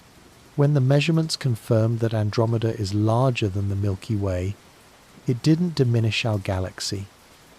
It didn't make the stars shine less brightly or the spiral arms less beautiful, but it did change our perspective. It reminded us that the Milky Way, for all its grandeur, is not the center of the local group. It's not the dominant gravitational force, not the largest collection of stars, not the brightest light in our cosmic neighborhood. That distinction belongs to Andromeda. The consequence of this realization rippled through astronomy and beyond. For scientists, it meant refocusing on Andromeda as the primary galaxy in the local group. Studies of spiral galaxy evolution, of star formation, of galactic structure, all increasingly look to Andromeda as the archetypal example. The Milky Way remained important, of course, because we live inside it and can study it in ways impossible for distant galaxies. But Andromeda became the standard of comparison, the benchmark against which other spirals were measured. For our understanding of cosmic structure, the consequence was clearer hierarchies. Galaxies exist in groups and clusters, and within those structures there are dominant members. In the local group, Andromeda is that dominant member. The Milky Way is second, the Triangulum Galaxy is third, and the dozens of dwarf galaxies scattered around them are satellites, smaller systems bound by the gravity of the larger ones. This hierarchy shapes how the local group evolves, how galaxies interact, and how they'll eventually merge. The gravitational consequences are already playing out. Andromeda's larger mass gives it a stronger gravitational pull. As the two galaxies approach each other, Andromeda's gravity will influence the Milky Way more than the Milky Way's gravity influences Andromeda. The Milky Way will be pulled, stretched, and distorted more dramatically during the collision. Its stars will be scattered more widely. Its spiral structure will be disrupted more completely. In the merger, Andromeda will likely retain more of its original structure, while the Milky Way will be more thoroughly transformed. This doesn't mean the Milky Way will be destroyed or absorbed. Mergers between galaxies of similar mass are more like blending than consuming. Both galaxies contribute their stars, gas, and dark matter to the final product.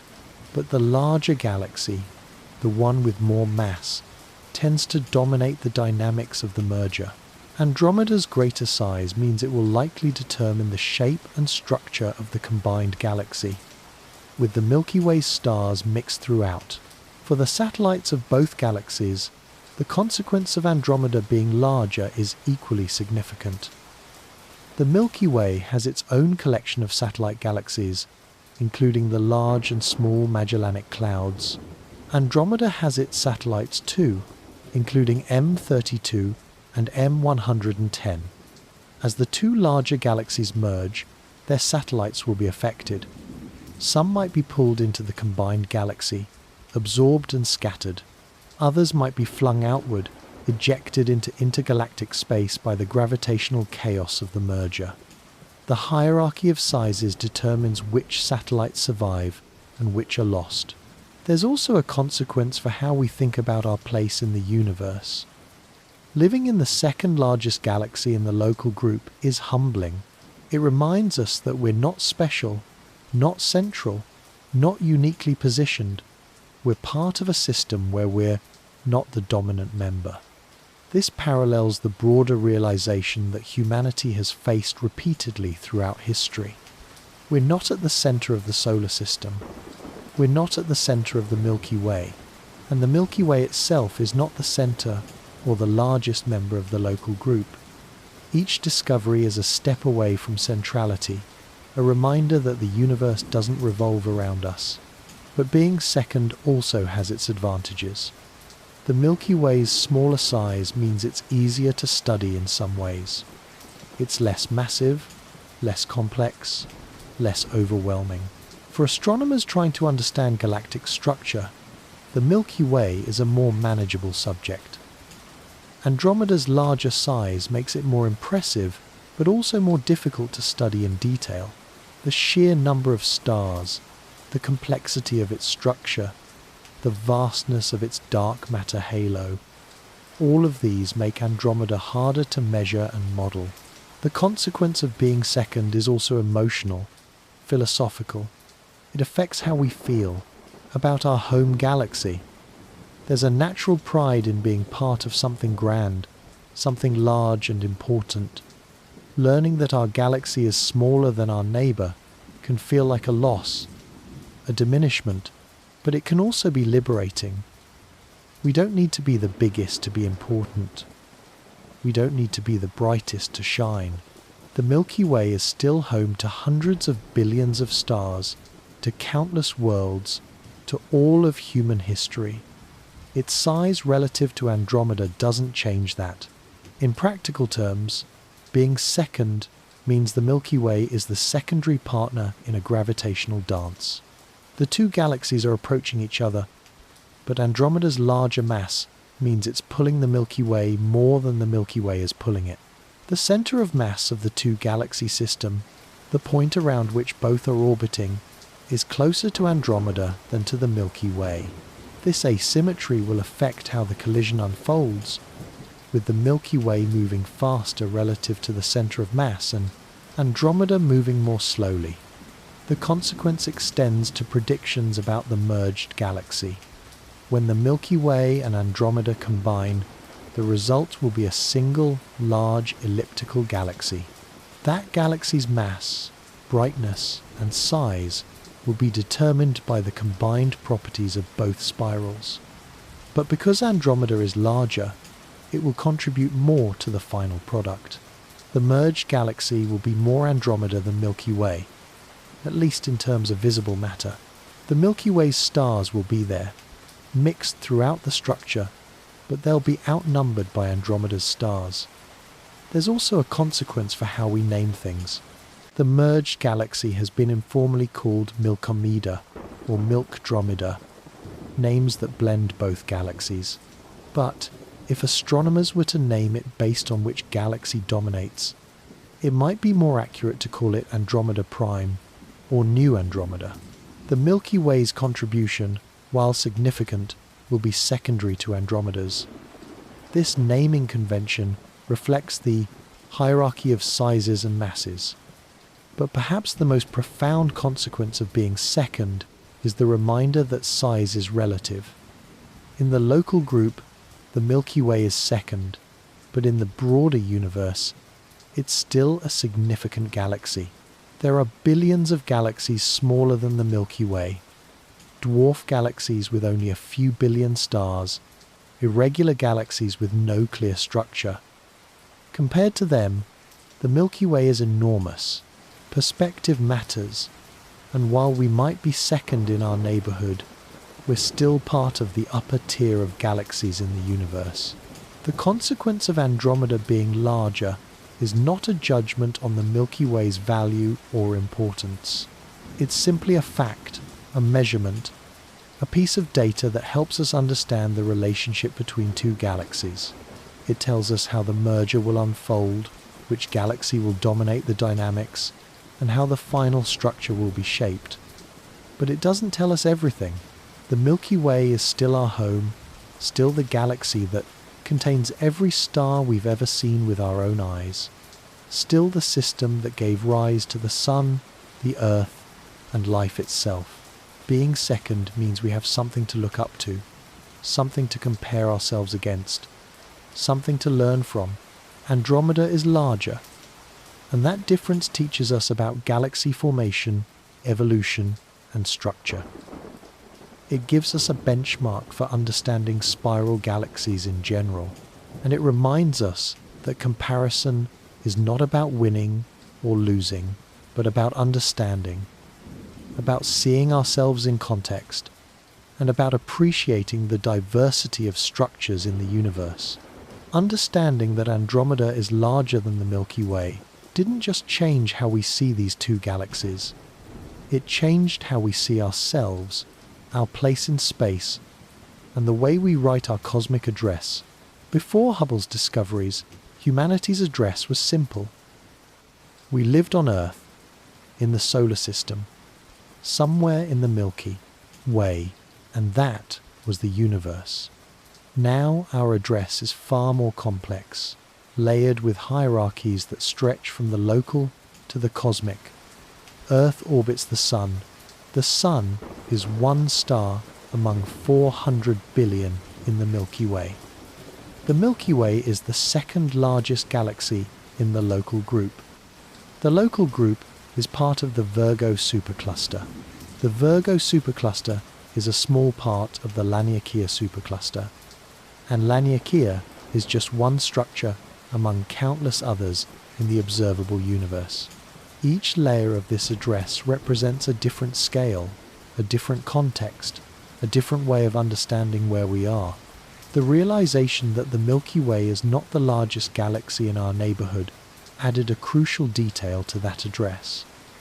It placed us in a hierarchy, not at the top, but somewhere in the middle. This is significant because hierarchies shape behavior, interactions, and futures. Being the second largest galaxy in the local group means we're influenced by Andromeda's gravity, that our trajectory through space is determined partly by Andromeda's mass, and that our future collision with it is inevitable. Rewriting our cosmic address also meant rewriting our sense of scale. When we thought the Milky Way was the universe, everything fit into one frame. Now we know there are scales within scales, structures within structures. The Milky Way is large, but it's contained within the local group, which is contained within the Virgo supercluster, which is contained within Laniakea, which is just one small region of the observable universe. Each step outward expands the frame, adds context, and reveals new patterns. The impact of this realization extended beyond astronomy into philosophy and culture. Science fiction stories changed. Instead of humans exploring just the Milky Way, they now explored the local group, traveling between galaxies, encountering civilizations from Andromeda.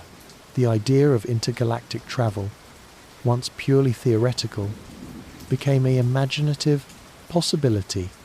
If we could somehow cross the void between galaxies, Andromeda would be our first destination, our closest extragalactic neighbor.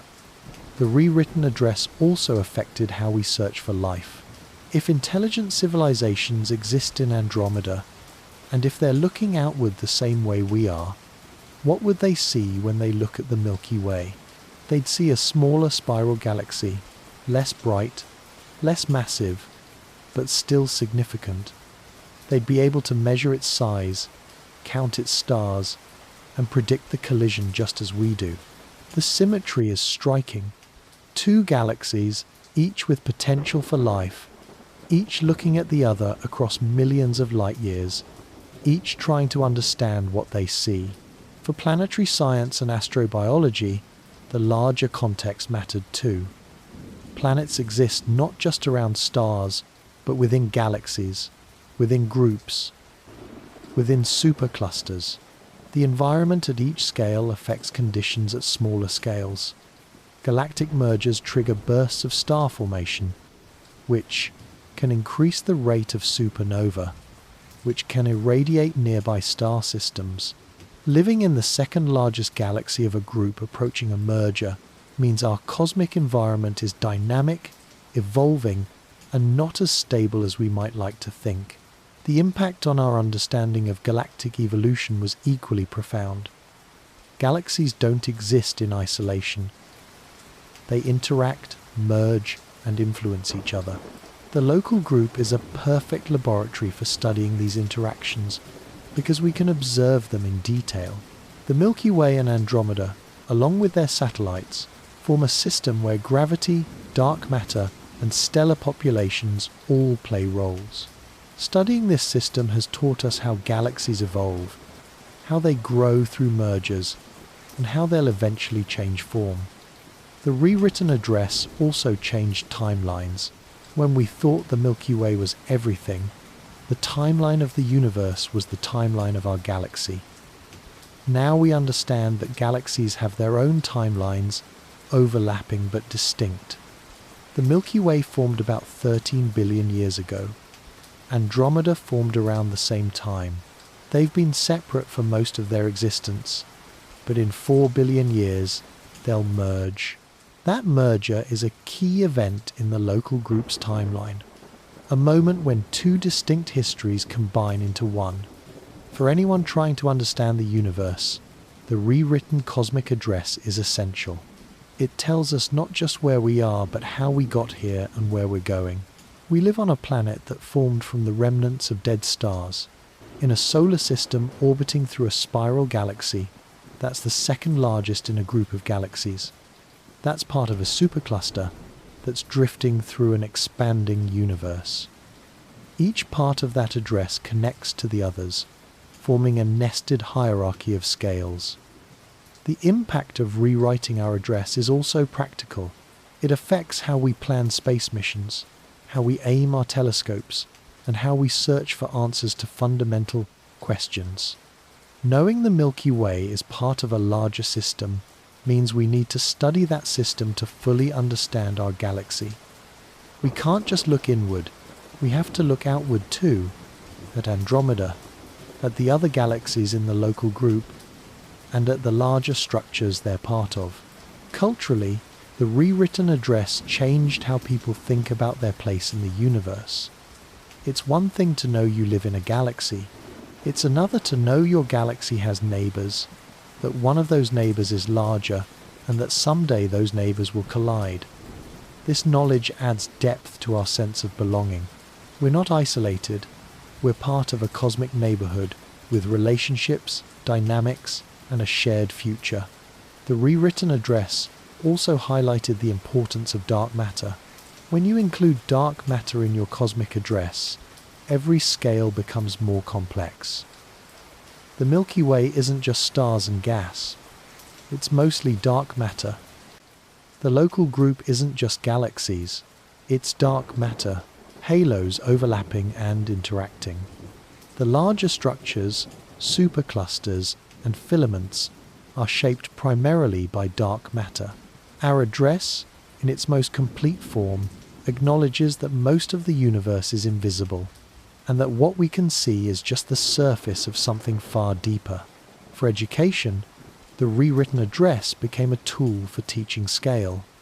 Starting with Earth and zooming out, layer by layer, helps students understand the vastness of the universe and their place within it. Each zoom reveals new details: the solar system, the galaxy, the local group, the supercluster, the observable universe, and perhaps beyond that, regions we can never see because their light hasn't reached us yet. The address becomes a journey, a way of exploring the cosmos from the inside out. The impact of rewriting our cosmic address is ongoing. As we learn more about the universe, the address grows more detailed. We discover new structures, refine our measurements, and add new layers. But the core realization remains. We live in the second largest galaxy of a small group, bound to a larger neighbor, drifting through a universe far grander than we once imagined. That address, complex as it is also beautiful.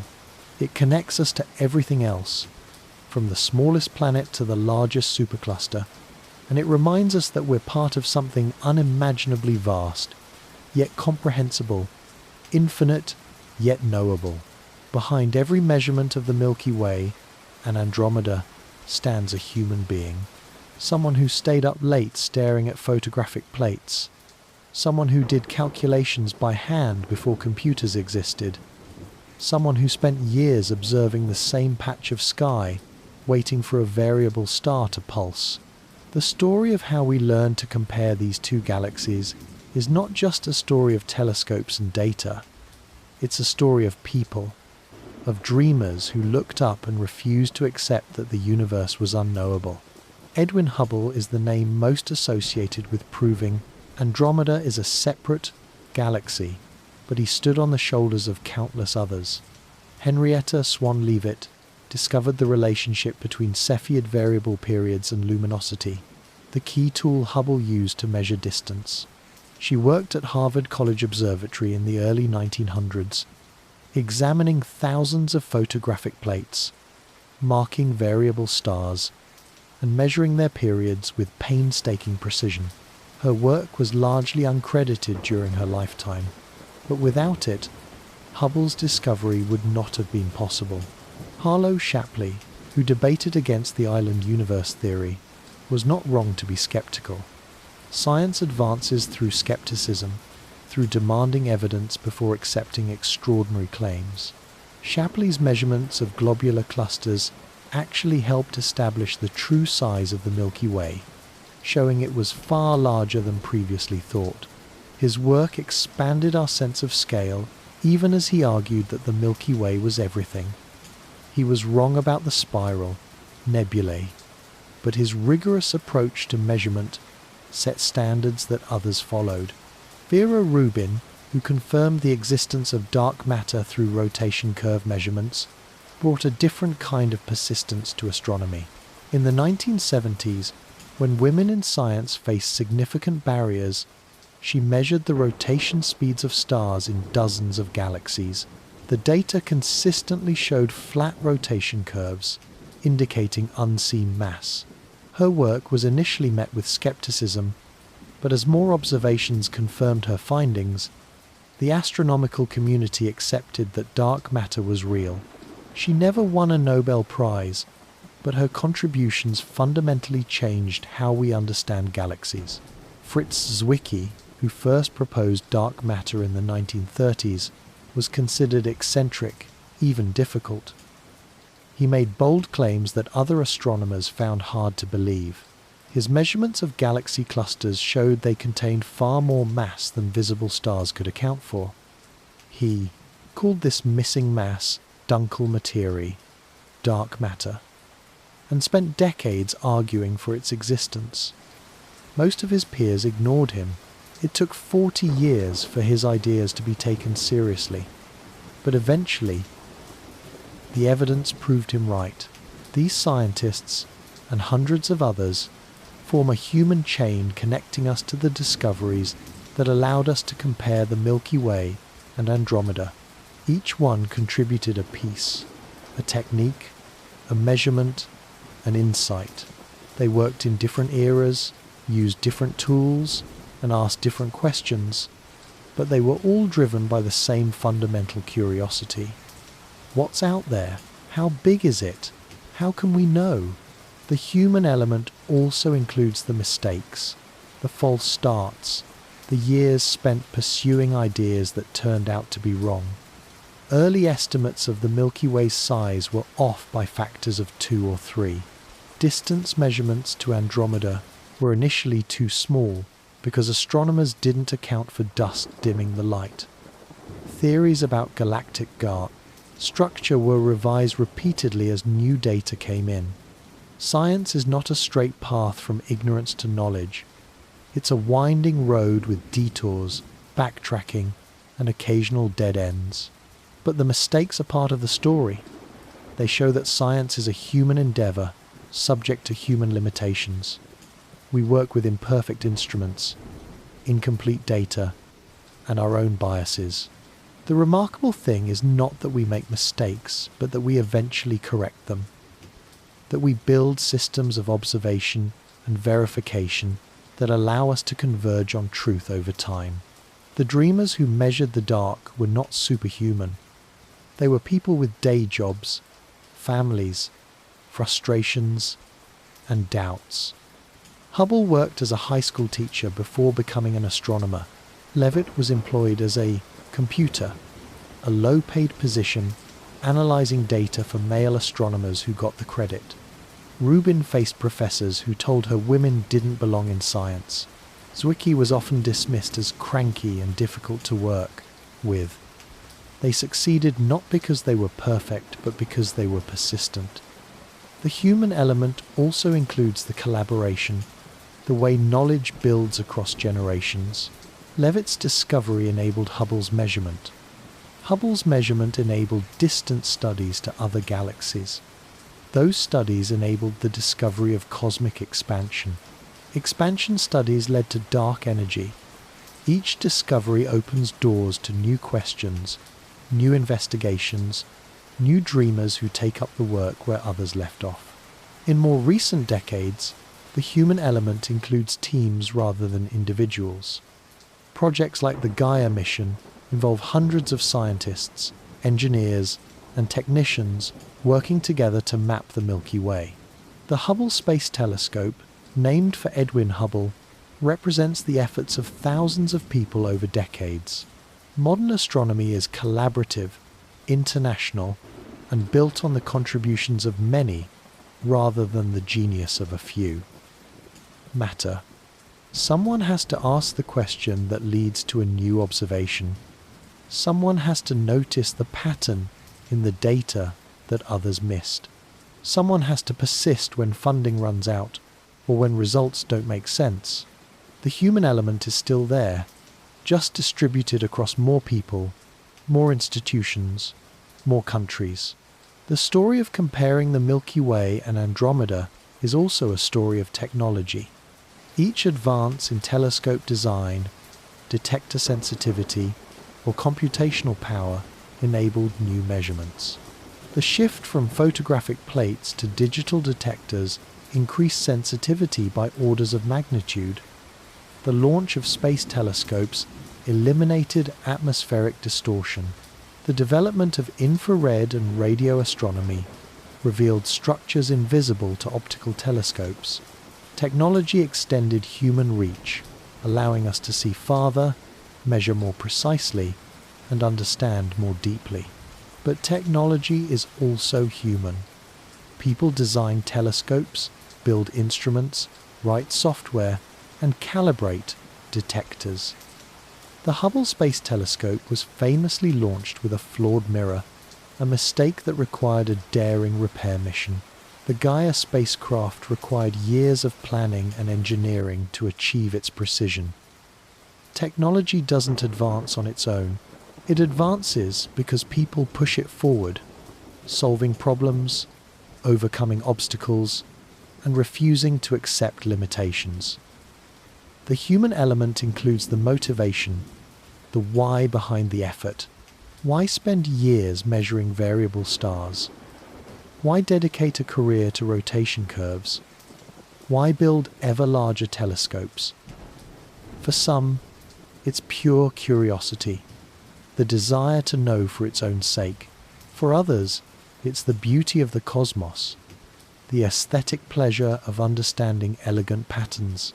For still others, it's about legacy, about contributing to humanity's collective knowledge, about being part of something larger than oneself. Scientists want to be first, to make the discovery that puts their name in textbooks. This competition drives progress, motivating researchers to work harder, think more creatively, and push boundaries. But it's tempered by collaboration, by the recognition that no one can do it alone, that science advances through sharing ideas, data, and techniques. The dreamers who measured the dark also include people who will never be famous. Graduate students who spent months reducing data, telescope operators who stayed up all night keeping instruments aligned, software developers who wrote the code that processes images, administrators who secured funding and managed budgets.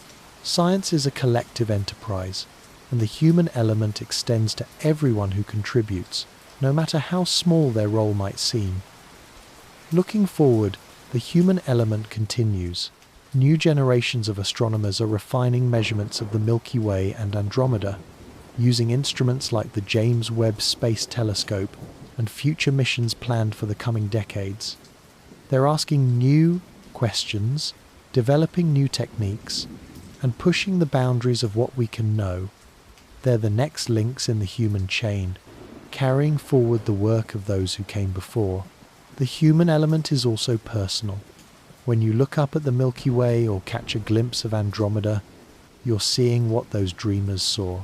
The same light that reached Hubble's photographic plates reaches your eyes. The same stars that Leavitt measured still pulse in the same rhythm. The dark matter that Rubin and Zwicky inferred is still there, still shaping galaxies. The connection across time is real, mediated by light that travels unchanged across decades, centuries, and eons. The story of measuring galaxies is ultimately a human story. It's about curiosity overcoming ignorance, persistence overcoming obstacles, and collaboration overcoming individual limitations. It's about people who looked at the night sky and refused to accept mystery without investigation. They measured the immeasurable, compared the incomparable, and showed that even the vastness of galaxies can be understood if you're patient enough, careful enough, and brave enough to try. The dreamers who measured the dark gave us the ability to compare the Milky Way and Andromeda. They gave us the tools, the data, and the understanding. But more than that, they gave us a model for how to approach the unknown, with rigor and imagination, with skepticism and openness, with collaboration and persistence. They showed that the universe, vast as it is, yields to human inquiry. And in doing so, they connected us not just to distant galaxies, but to each other, to the long chain of curious minds reaching back through history and forward into the future. For every measurement in astronomy, there's uncertainty. For every estimate of galactic size or mass, there's an error bar, a range of possible values, and sometimes different studies produce different results. Measurements that don't quite agree. This opposition, this tension between competing numbers is not a failure of science but a natural part of the process. It's how we refine our understanding, test our assumptions, and eventually converge on truth. The comparison between the Milky Way and Andromeda has never been free from disagreement. Early estimates of Andromeda's distance varied widely, from a few 100,000 light-years to several million. Different astronomers using different methods arrived at different answers. Some of this variation came from observational errors, poor calibration of instruments, or misidentified stars, but some came from genuine uncertainty about how to measure cosmic distances, about which standard candles to trust, and how to account for factors like dust and metallicity that affect brightness. The opposition between measurements forced astronomers to be more careful, more rigorous. When two studies gave different results, the natural question was why? Were they measuring different things? Were they using different assumptions? Was one method more reliable than the other? These questions drove methodological improvements, better calibrations, and more careful error analysis. Opposition, in this sense, was productive. It pushed science forward. One major source of disagreement has been the Milky Way's total mass. Different studies, using different methods, have produced estimates ranging from less than 1 trillion to more than 2 trillion solar masses. Some studies measure the motion of satellite galaxies orbiting the Milky Way and infer the mass needed to produce those motions. Others use the rotation curve, measuring how fast stars orbit at different distances. Still others use simulations, modeling how the Milky Way might have formed and evolved, and comparing the results to observations. Each method has strengths and weaknesses. Satellite galaxy motions depend on knowing the satellite's distances and velocities accurately, which is difficult for the most distant ones. Rotation curves require assumptions about how dark matter is distributed, which is still uncertain. Simulations depend on initial conditions and physical models that may not capture all the relevant physics. No single method is perfect, which is why different studies give different results. For Andromeda, the opposition is similar. Mass estimates vary. Distance measurements have been revised multiple times, and even basic properties like star count come with large uncertainties. The challenge is that we're observing from a single vantage point at a single moment in time with instruments that have limited sensitivity. We can't move around the galaxy to see it from different angles. We can't wait millions of years for it to change. We can only work with the light that reaches us now. The opposition between measurements also reflects deeper questions about what we're measuring. When we say Andromeda is larger than the Milky Way, what exactly do we mean? Are we comparing visible disks, total masses, star counts, or something else? Each definition gives a different answer, and there's no single correct definition. Size is a multidimensional concept, and reducing it to a single number inevitably loses information. This ambiguity creates room for disagreement. One study might focus on visible diameter and conclude Andromeda is twice the size of the Milky Way. Another might focus on total mass and conclude they're roughly equal.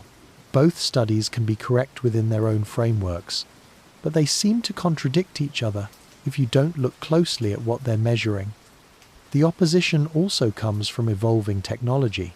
As telescopes improve, detectors become more sensitive, and analysis techniques advance, old measurements get revised. What seemed settled decades ago gets reopened by new data. This can be frustrating, especially for textbooks and educational materials that prefer stable facts. But it's also a sign of progress.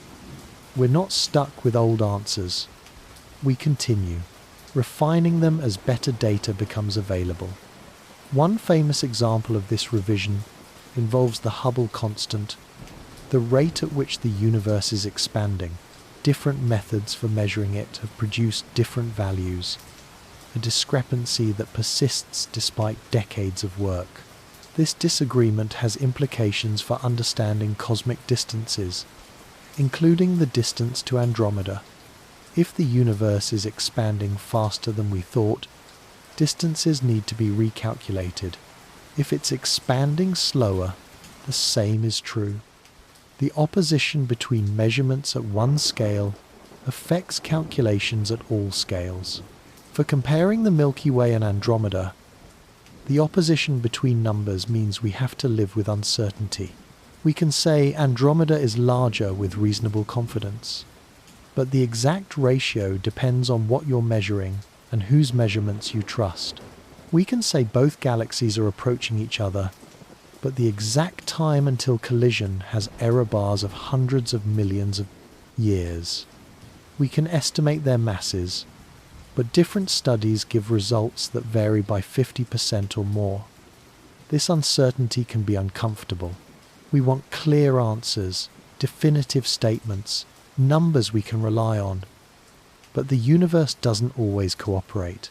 Galaxies are complex, dynamic systems, and measuring them from millions of light years away is inherently difficult.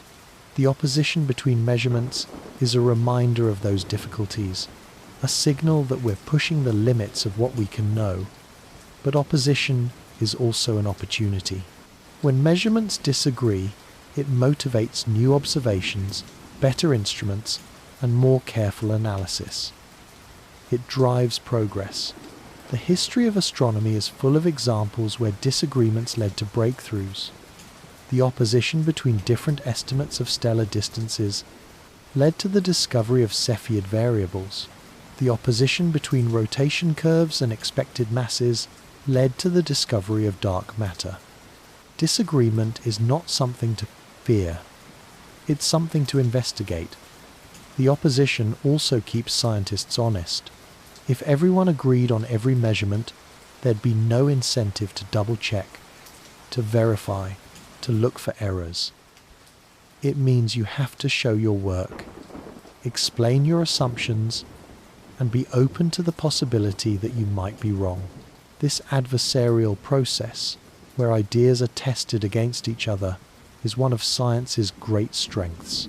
For the Milky Way and Andromeda comparison, the opposition between measurements has gradually narrowed over time. Early estimates of Andromeda's distance varied by factors of 2 or 3. Modern estimates vary by 10 or 20%, still significant but much smaller. As more data accumulates, as methods improve, and as different approaches converge, the error bars shrink.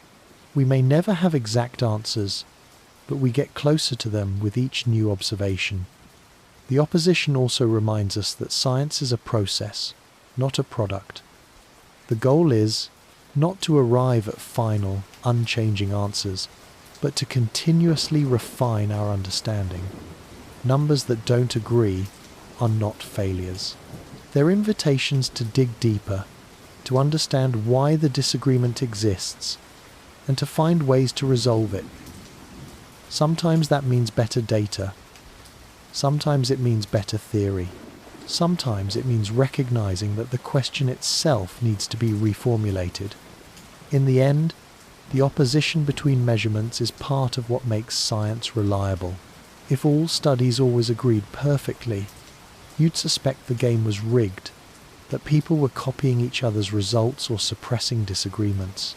The fact that different approaches give slightly different answers, and that those answers shift over time, is evidence that science is working, that real observations are being made, and that real uncertainty is being honestly reported. For anyone trying to understand how big the Milky Way is compared to Andromeda, the opposition means accepting that the answer comes with caveats. Andromeda is larger in most measurable ways, but not in all. The difference is significant but not overwhelming. Both galaxies are large, massive, and complex, and comparing them requires careful attention to what's being measured and how. The numbers don't always agree, but that disagreement is not a bug in the system. It's a feature, a sign that we're dealing with real complexity and real limits to knowledge. The opposition between measurements will continue. New instruments will produce new data.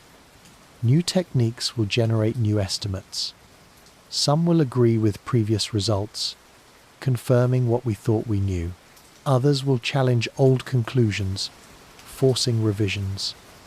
This cycle of measurement, disagreement, and refinement is how science advances. It's messy, sometimes frustrating, but ultimately productive. And through it all, the Milky Way and Andromeda continue their slow approach, indifferent to our debates about their size, moving according to laws that care nothing for our measurements but everything for gravity, mass, and time. There comes a moment when studying galaxies, when the scale of what you're looking at finally registers.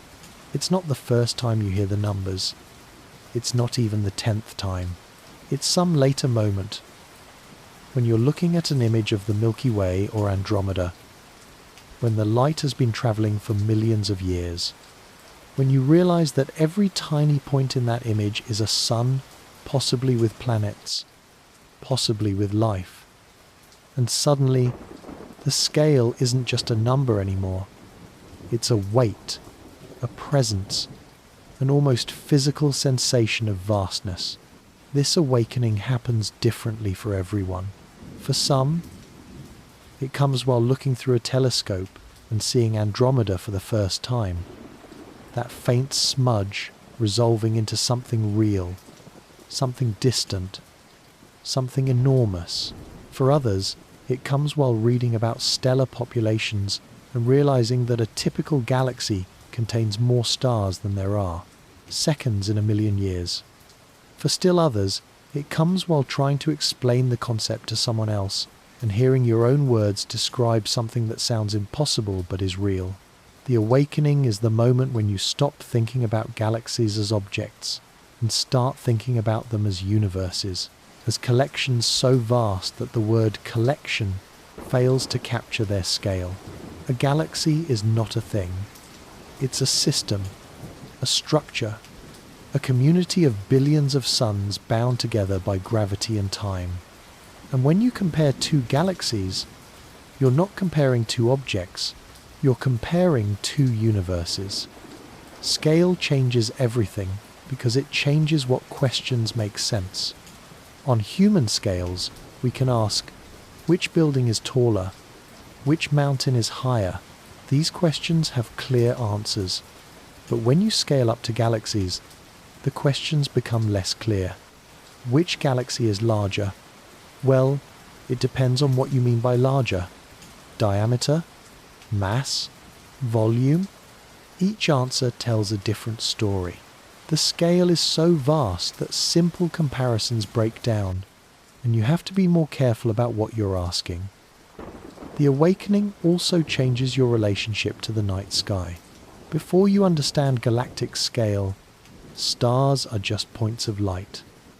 After the awakening, each star becomes a sun like ours, each with its own potential story.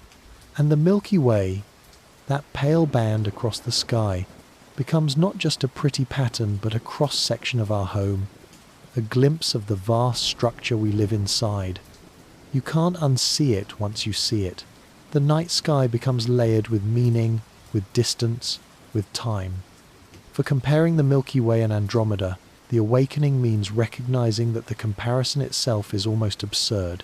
You're standing on a planet orbiting one star among 400 billion, trying to compare your entire galaxy to another galaxy containing 1 trillion stars, separated by 2.5 million light years. The scale of that comparison is so large it almost defies the attempt. And yet, we can do it. We can measure, estimate, and understand. That capability, that reach of human understanding, is itself a kind of awakening. Scale changes how we think about time as well. On human scales, time is measured in hours, days, years. On galactic scales, time is measured in millions or billions of years. The Milky Way and Andromeda have been separate for over 10 billion years. They'll merge in about 4 billion years. These timescales are so long that human history, all of it, from the first civilizations to now, is just a blink. The galaxies move on timescales that make our entire species seem momentary. This temporal awakening is humbling. We exist in a tiny sliver of time, a brief moment in the long story of these galaxies. Everything we've ever done, every war fought, every monument built, every idea conceived, happened in a fraction of a percent of the time these galaxies have existed. And they'll continue long after we're gone. if we're gone, still turning, still moving toward each other, still following the paths that gravity carved out billions of years ago. The awakening also includes recognizing that we're part of this scale, not separate from it. The atoms in your body were forged in stars within the Milky Way. The elements that make up Earth, the oceans, the atmosphere, the life, all came from stellar nucleosynthesis, from stars that lived and died billions of years ago. You are, quite literally, made of the Milky Way. You're not observing it from outside. You're part of it, a small but real piece of its structure. This connection makes the comparison between the Milky Way and Andromeda personal. It's not just two galaxies out there. It's our galaxy and the one it will merge with. The future of that merger is, in some distant sense, our future, or at least the future of everything we're part of.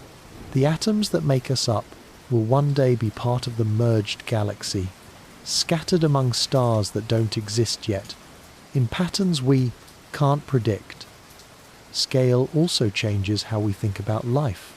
If the Milky Way contains 400 billion stars, and even a tiny fraction of them have planets, and even a tinier fraction of those planets have life, there could still be millions or billions of worlds with life in our galaxy alone. And if Andromeda is larger, with 1 trillion stars, it might have even more. The scale makes life seem both common and rare, abundant in absolute numbers, but scattered so thinly across such vast distances that contact might be impossible. The awakening includes wondering about those other potential civilizations. If they exist in Andromeda, what do they see when they look at the Milky Way? Do they measure it the way we measure Andromeda? Do they know we're here? Do they wonder about us the way we wonder about them? The scale makes these questions both fascinating and melancholy, because the distances are so vast that we might never know the answers. But the awakening is not just about vastness. It's also about connection, about realizing that despite the scale, there are patterns that repeat, structures that echo across different levels. The spiral of a galaxy mirrors the spiral of a hurricane, of a seashell, of water draining from a sink.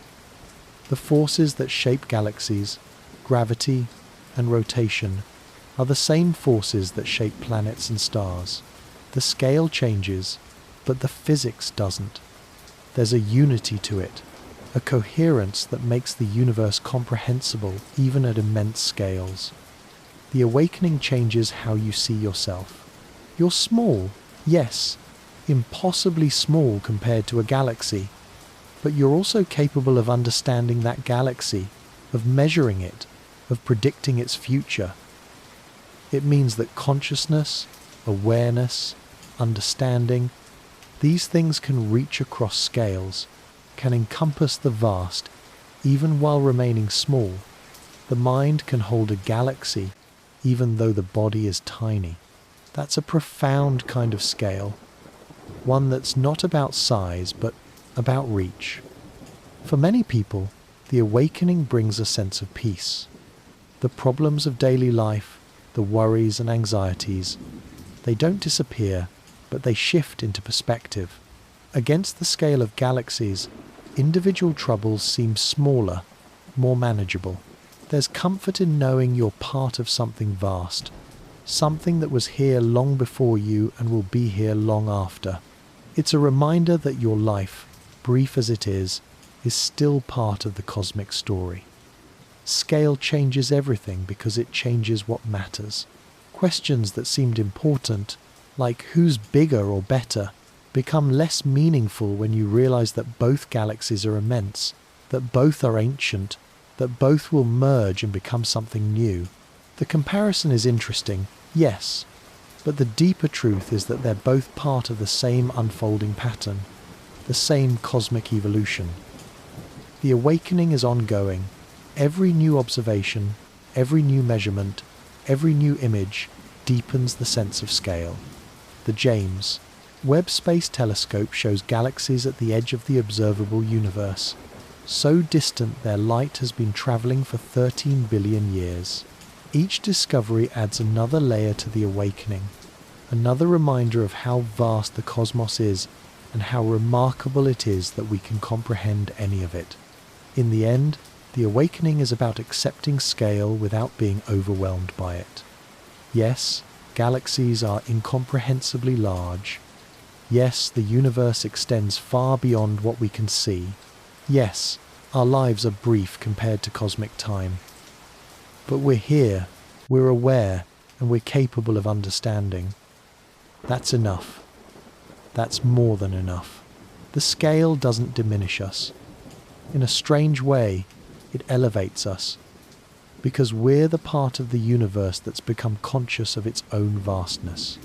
And in comparing the Milky Way to Andromeda, we're doing what only conscious beings can do, understanding our place in the immensity. The most profound revelation about the Milky Way and Andromeda is not about their size, their mass, or their structure. It's about their motion. They are moving toward each other, not away, like most galaxies in the expanding universe. Toward, at about 110 kilometers per second, the two galaxies are on a collision course that will culminate in a merger roughly 4 billion years from now. This revelation changes everything about how we think of these galaxies and our place within them. The discovery of this motion came from spectroscopy, the technique of splitting light into its component colors. When astronomers examined the spectrum of light from Andromeda, they noticed something unusual. The spectral lines, the unique patterns that identify elements like hydrogen and helium, were shifted slightly toward the blue end of the spectrum. This blue shift indicated that Andromeda was moving toward us, not away. In a universe where nearly everything else is red-shifted, moving away due to cosmic expansion, Andromeda's approach was striking. At first, this motion was just an interesting fact, a quirk of local gravity overcoming cosmic expansion. But as measurements improved and simulations advanced, astronomers realized what this motion meant. The Milky Way and Andromeda aren't just neighbors. They're partners in a gravitational dance that will end in merger. The two galaxies have been approaching each other for billions of years, pulled together by their mutual gravity, and that approach is now irreversible. The revelation transformed how we think about both galaxies. They're not static objects, frozen in time. They're dynamic, evolving, moving through space with purpose and direction. Their futures are intertwined. What happens to one will affect the other. In 4 billion years, there won't be two separate galaxies anymore. There will be one, a merged system that contains the combined mass, stars, and history of both. This future merger is inevitable, written in the motions we can measure today. The approach speed, the distance between them, the gravitational attraction, all these factors combine to produce a future that's predictable, at least in broad strokes. The exact details of the collision, how the spiral arms will interact, which stars will be flung into intergalactic space, these remain uncertain. But the merger itself is certain. Barring some unforeseen event, the Milky Way and Andromeda will collide. The revelation also changes our understanding of scale. 4 billion years sounds like forever, and in human terms, it is. But in cosmic terms, it's not that long. The Sun, for example, is about 4.5 billion years old. The time until the merger is less than the age of the Sun. The universe itself is nearly 14 billion years old. So the merger will happen when the universe is about 18 billion years old, still young in cosmic terms. This timing has implications. Earth, if it still exists, will have changed dramatically by then. The Sun will be nearing the end of its main sequence, lifetime, growing hotter and brighter. Earth's oceans might have evaporated. Life, if it persists, will have moved elsewhere or adapted to extreme conditions. Humanity, if it survives, will be unrecognizably different, possibly spread across multiple star systems. The merger will happen in a future we can imagine, but can't truly comprehend. The revelation also affects how we interpret the past. If the Milky Way and Andromeda are moving toward each other now, they've always been moving toward each other, at least since the local group formed. Their entire histories have been shaped by this mutual attraction. They've never been truly separate. They've always been partners, bound by gravity, even when they were farther apart than they are now. This partnership extends to their satellite galaxies. The Milky Way's companions, like the Magellanic Clouds, and Andromeda's satellites, like M32, are all part of the local group's gravitational system. When the two main galaxies merge, their satellites will be affected too. Some will fall into the merged galaxy. Others will be ejected. The entire local group will be restructured by the collision, creating a new hierarchy with the merged galaxy at its center. The revelation of their approaching collision also inspired new observations and simulations. Astronomers wanted to know what the merger would look like, how it would unfold, what the final product would be. They ran computer simulations, modeling billions of particles representing stars, gas, and dark matter. The simulations showed that the collision would be slow and graceful, not violent. The galaxies would pass through each other, their stars rarely colliding because space is so empty. Gravity would do most of the work, pulling the galaxies back together after each pass until they finally merged. These simulations revealed another surprising detail. The merged galaxy would likely be an elliptical, not a spiral. The collision would disrupt the ordered rotation of both disks, scattering stars into random orbits. Over time, the system would settle into a more spherical shape, smooth and featureless compared to the intricate spiral structures of the two progenitors. The new galaxy would be larger, more massive, and older in character, filled with aging stars and little gas for new star formation. The revelation of the merger also sparked philosophical reflection. Two galaxies, each ancient and vast, are destined to become one. It's a kind of cosmic unity, a joining of separate systems into a larger whole. There's a poetry to it, a sense that the universe builds through combination, through mergers and interactions, not through isolation. Galaxies don't evolve in solitude. They grow by absorbing others, by colliding and merging, by sharing their matter across time and space. For anyone living in the Milky Way, the revelation is both distant and immediate. Distant because 4 billion years is unfathomably long, so far in the future that it might as well be never. Immediate because it's happening now, in the sense that the motion is ongoing, the approach continuing, the future already being written.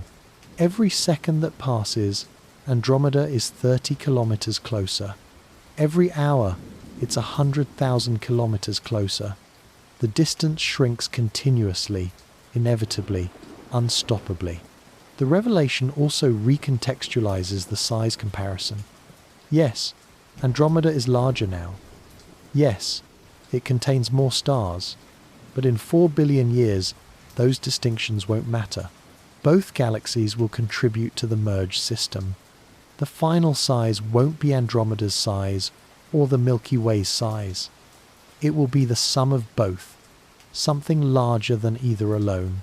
The comparison between them is temporary, a snapshot of a moment in a longer process that will ultimately erase the differences. There's also something humbling about the revelation. The galaxies don't care about our measurements, our comparisons, our attempts to understand them. They move according to gravity, following paths determined by their masses and positions billions of years ago. We're observers, witnesses to a process that predates us and will continue long after we're gone. Our understanding, detailed as it might be, doesn't affect the outcome. The merger will happen whether we comprehend it or not. But the revelation also elevates us. We are the part of the universe that knows about the merger, that can predict it, that can understand why it's happening. In a cosmos of unconscious matter following blind physical laws, consciousness is the exception, the anomaly. We know that our galaxy and our neighbour are approaching each other. We know they will merge. We know what that merger will look like. This knowledge doesn't change the galaxies, but it changes us. The revelation of the approaching collision is, in many ways, the culmination of the comparison between the Milky Way and Andromeda. It shows that comparing their sizes and masses is only part of the story. The deeper truth is that they're not separate entities competing for some cosmic title.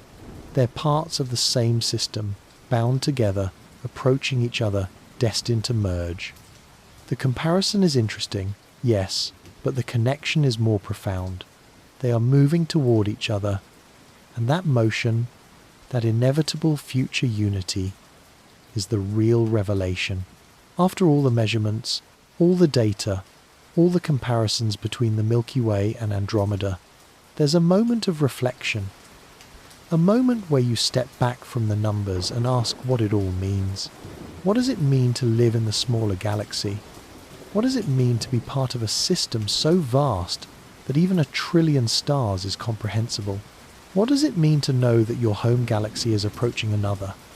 That 4 billion years from now they will merge, and that everything you know will be part of something new? Smallness. By every cosmic measure, we are small. Earth is a tiny planet orbiting an average star in an average galaxy. The Milky Way, vast as it is smaller than Andromeda, and both galaxies together are just 2 among billions in the observable universe. At every scale, from personal to cosmic, we are dwarfed by the immensity around us. This could be depressing, overwhelming, a source of existential dread, but it doesn't have to be. There's peace in smallness, if you let it in. Peace in knowing that the universe doesn't revolve around you, that your problems, however real they feel, are tiny against the backdrop of cosmic time and space. It's perspective. It's the recognition that you're part of something much larger, that your brief existence is woven into a story that began billions of years before you and will continue billions of years after. The reflection also includes gratitude. Gratitude for existing at all, in a universe that could easily have been lifeless. Gratitude for living in a galaxy that's stable enough to support life. In a solar system with a planet in the habitable zone. In an era when the sun shines steadily and Earth remains temperate. Gratitude for consciousness, for awareness, for the ability to look up and understand, even partially, what's out there. When you compare the Milky Way to Andromeda, you're engaging in an act that only conscious beings can perform. You're taking light that has travelled for millions of years, analysing it, extracting information, and building understanding. You're using tools and theories developed by others, standing on the shoulders of countless people who looked up and wondered before you. This capacity for understanding, for building on previous knowledge, for passing insights to future generations, is rare in the universe, perhaps unique. The reflection also acknowledges limitations. We can measure galaxies, but we can't visit them. We can predict the merger, but we won't be here to see it. We can understand dark matter's effects, but we don't know what it's made of. Our knowledge, impressive as it is, remains incomplete. There are mysteries we've solved and mysteries we haven't even identified yet. This incompleteness is not a failure. It's an invitation, a reminder that there's always more to learn. Finding peace in smallness means accepting those limitations without resentment. We don't need to know everything to appreciate what we do know. We don't need to be large to be significant. Significance is not about size. It's about connection, about being part of the cosmic story, about contributing in whatever small way we can to the collective understanding. The Milky Way's smaller size compared to Andromeda is not a deficit. It's just a fact, a piece of data that helps us understand the local group's structure and future. The galaxy's value doesn't come from being the largest. It comes from being home, from being the system that gave rise to us, from being the collection of stars and worlds that contain everything we've ever known. Size is interesting, but it's not the most important thing. The reflection also includes wonder. Wonder that we can know these things at all. Wonder that light carries information across such vast distances. Wonder that mathematics describes the motion of galaxies with the same equations that describe falling apples. Wonder that the universe is comprehensible, that it follows rules we can discover and understand. This comprehensibility is not guaranteed. The universe could have been chaotic, random, impossible to understand, but it's not. It's ordered, patterned, knowable, and that's a kind of gift. There's also reflection on time. Human lifetimes are measured in decades. Galactic timescales are measured in billions of years. We exist in a thin slice of cosmic time, a brief window between the past and the future. But that window is not meaningless. It's when we get to see the universe, to measure it, to wonder about it. The fact that we won't be here in 4 billion years to witness the merger doesn't diminish our existence now. It contextualizes it, gives it a poignant edge, reminds us that our time is limited and therefore precious. The reflection on smallness also extends to comparison itself. Why do we compare things? What drives the need to know whether the Milky Way is larger or smaller than Andromeda?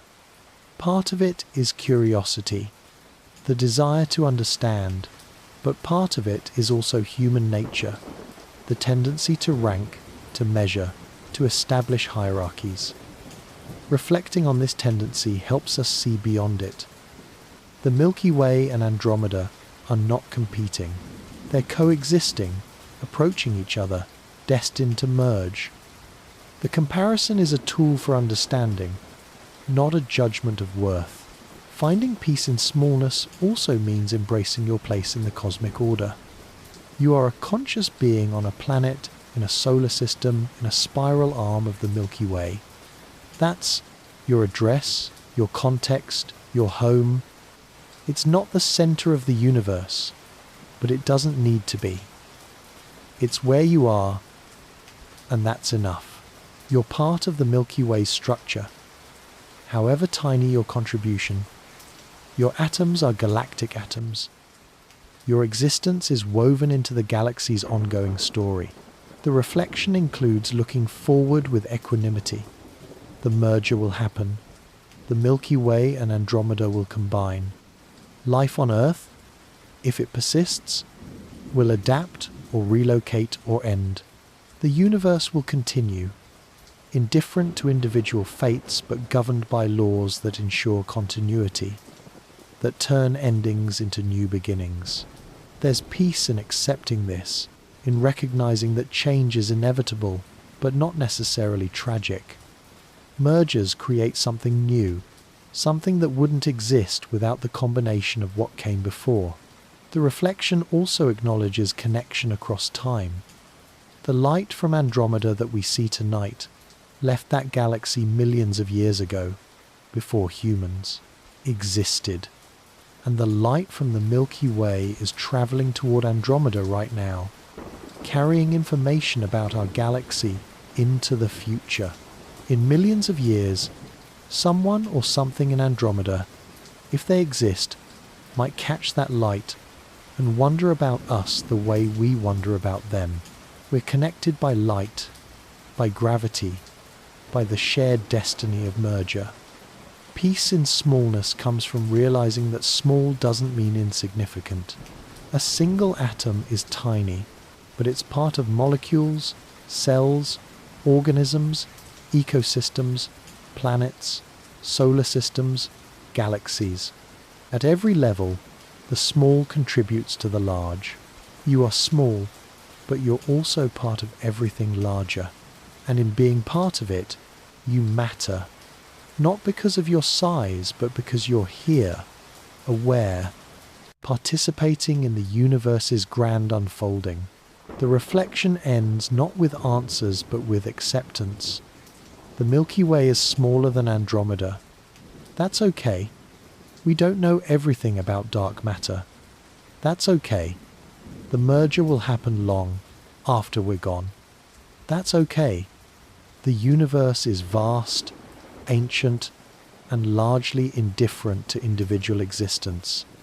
And somehow, that's okay too. Because within that vastness, within that indifference, there's room for wonder, for curiosity, for understanding. There's room for consciousness to arise, to look outward, and to find meaning not in being at the center, but in being part of the whole. Not to answers, but to acceptance. Not to certainty, but to wonder. Not to importance, but to connection. As we come to the end of this journey through the Milky Way and Andromeda, as the numbers settle and the comparisons complete, what remains is not a winner or a loser, not a larger or a smaller, but a shared story. Two galaxies, both ancient, both vast, both beautiful in their structure and complexity. One we call home, the other we call neighbor, and both, without question, share the same sky, the same space, the same inevitable future. The comparison between them has taught us many things. It's taught us that Andromeda is larger in visible extent, containing more stars, spanning a greater diameter, shining more brightly in the night. It's taught us that the Milky Way, while smaller, is still immense by any standard, still home to hundreds of billions of suns, still a system of staggering complexity. It's taught us that dark matter dominates both galaxies, that what we can see is only a fraction of what exists, that the universe is fuller and stranger than visible light alone reveals. But perhaps most importantly, the comparison has taught us about connection. The Milky Way and Andromeda are not isolated islands drifting through empty space. They're gravitationally bound, partners in a dance that began billions of years ago and will culminate in merger. They share the same local group, the same cosmic neighborhood, the same dark matter web, and they share a future, a destiny written in their motions, predictable and inevitable. This shared future is not an ending but a transformation. When the galaxies merge, they won't disappear. They'll become something new, something larger, something that carries the combined history of both. Every star that now orbits in the Milky Way will still exist, though its orbit will change. Every star in Andromeda will join them, and together they'll form a new galaxy, smooth and rounded, an elliptical that will shine in the night sky of whatever worlds survive the transition. That merged galaxy will be a monument to both its parents.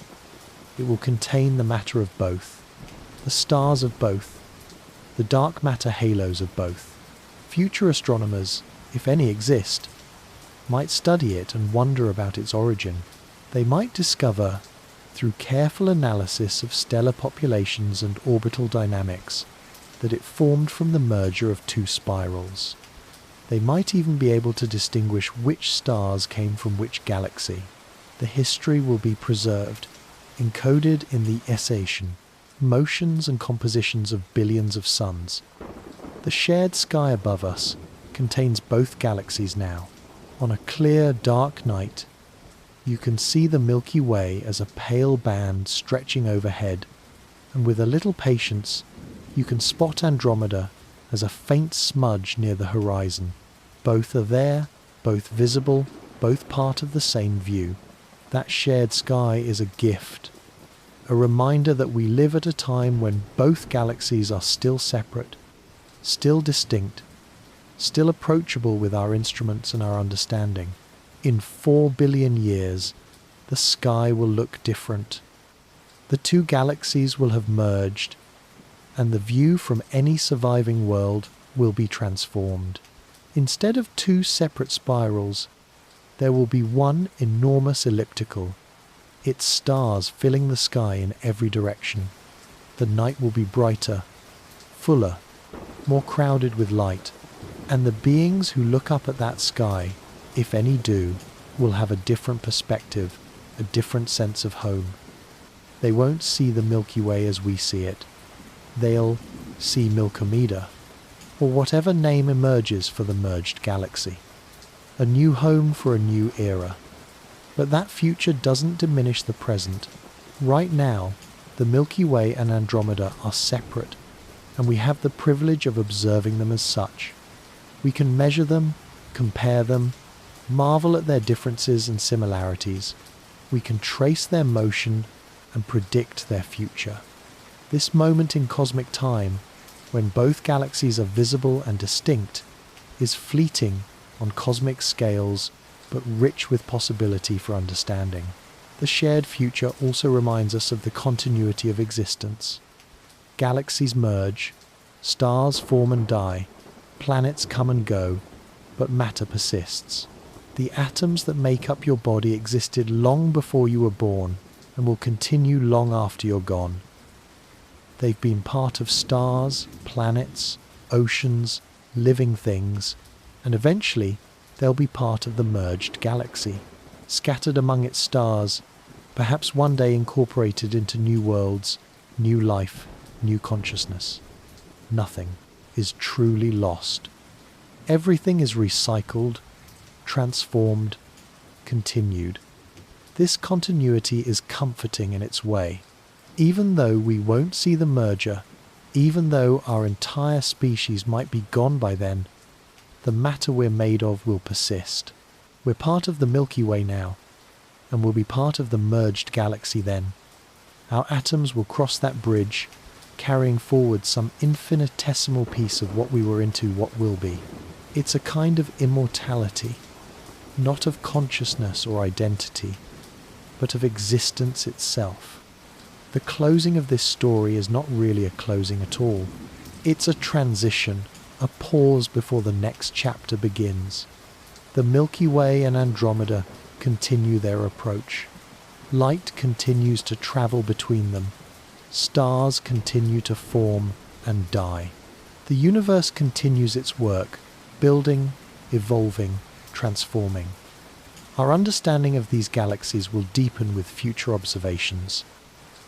New theories will explain patterns we don't yet understand.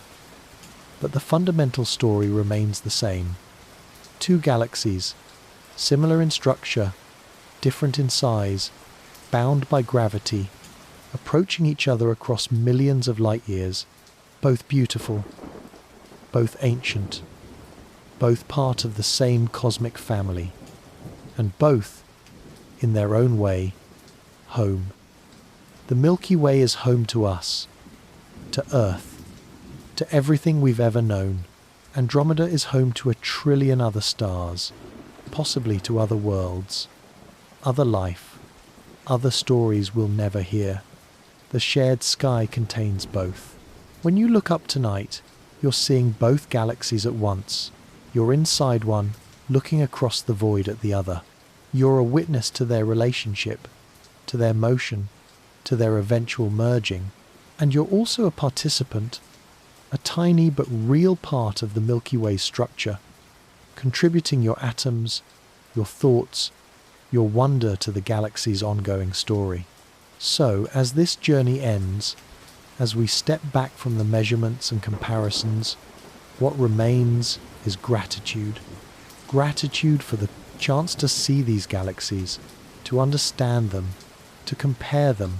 Gratitude for living in an era when we have telescopes, when we have physics, when we have the accumulated knowledge of centuries of observation, gratitude for consciousness, for the ability to look outward and inward at once, to comprehend both the vast and the small. The Milky Way is smaller than Andromeda. That's a fact, a measurement, a piece of data. But it's not a judgment. Both galaxies are immense. Both are ancient. Both are complex beyond full comprehension. And both are moving toward a future where the distinction between them will dissolve, where they'll become one, where size comparisons will be meaningless because there will be only one galaxy, the product of both. Until then, we have this moment, this time when both galaxies are visible, when both can be studied, when both shine in the shared sky.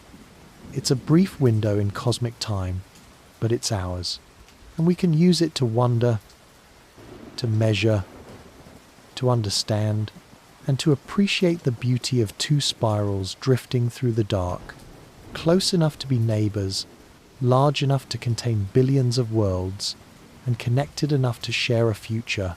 The sky above you tonight holds both galaxies. The light from Andromeda, ancient and patient, reaches your eyes. The light from the Milky Way surrounds you, the glow of home. And between them, across millions of light years, gravity works quietly, pulling them together, writing the future in motions too slow to see, but too powerful to stop. The comparison is complete, the journey is ending, but the story continues, as it always has, as it always will, in the shared sky, the shared space, the shared future of two galaxies that were once separate and will one day be one. Thank you for joining this quiet exploration.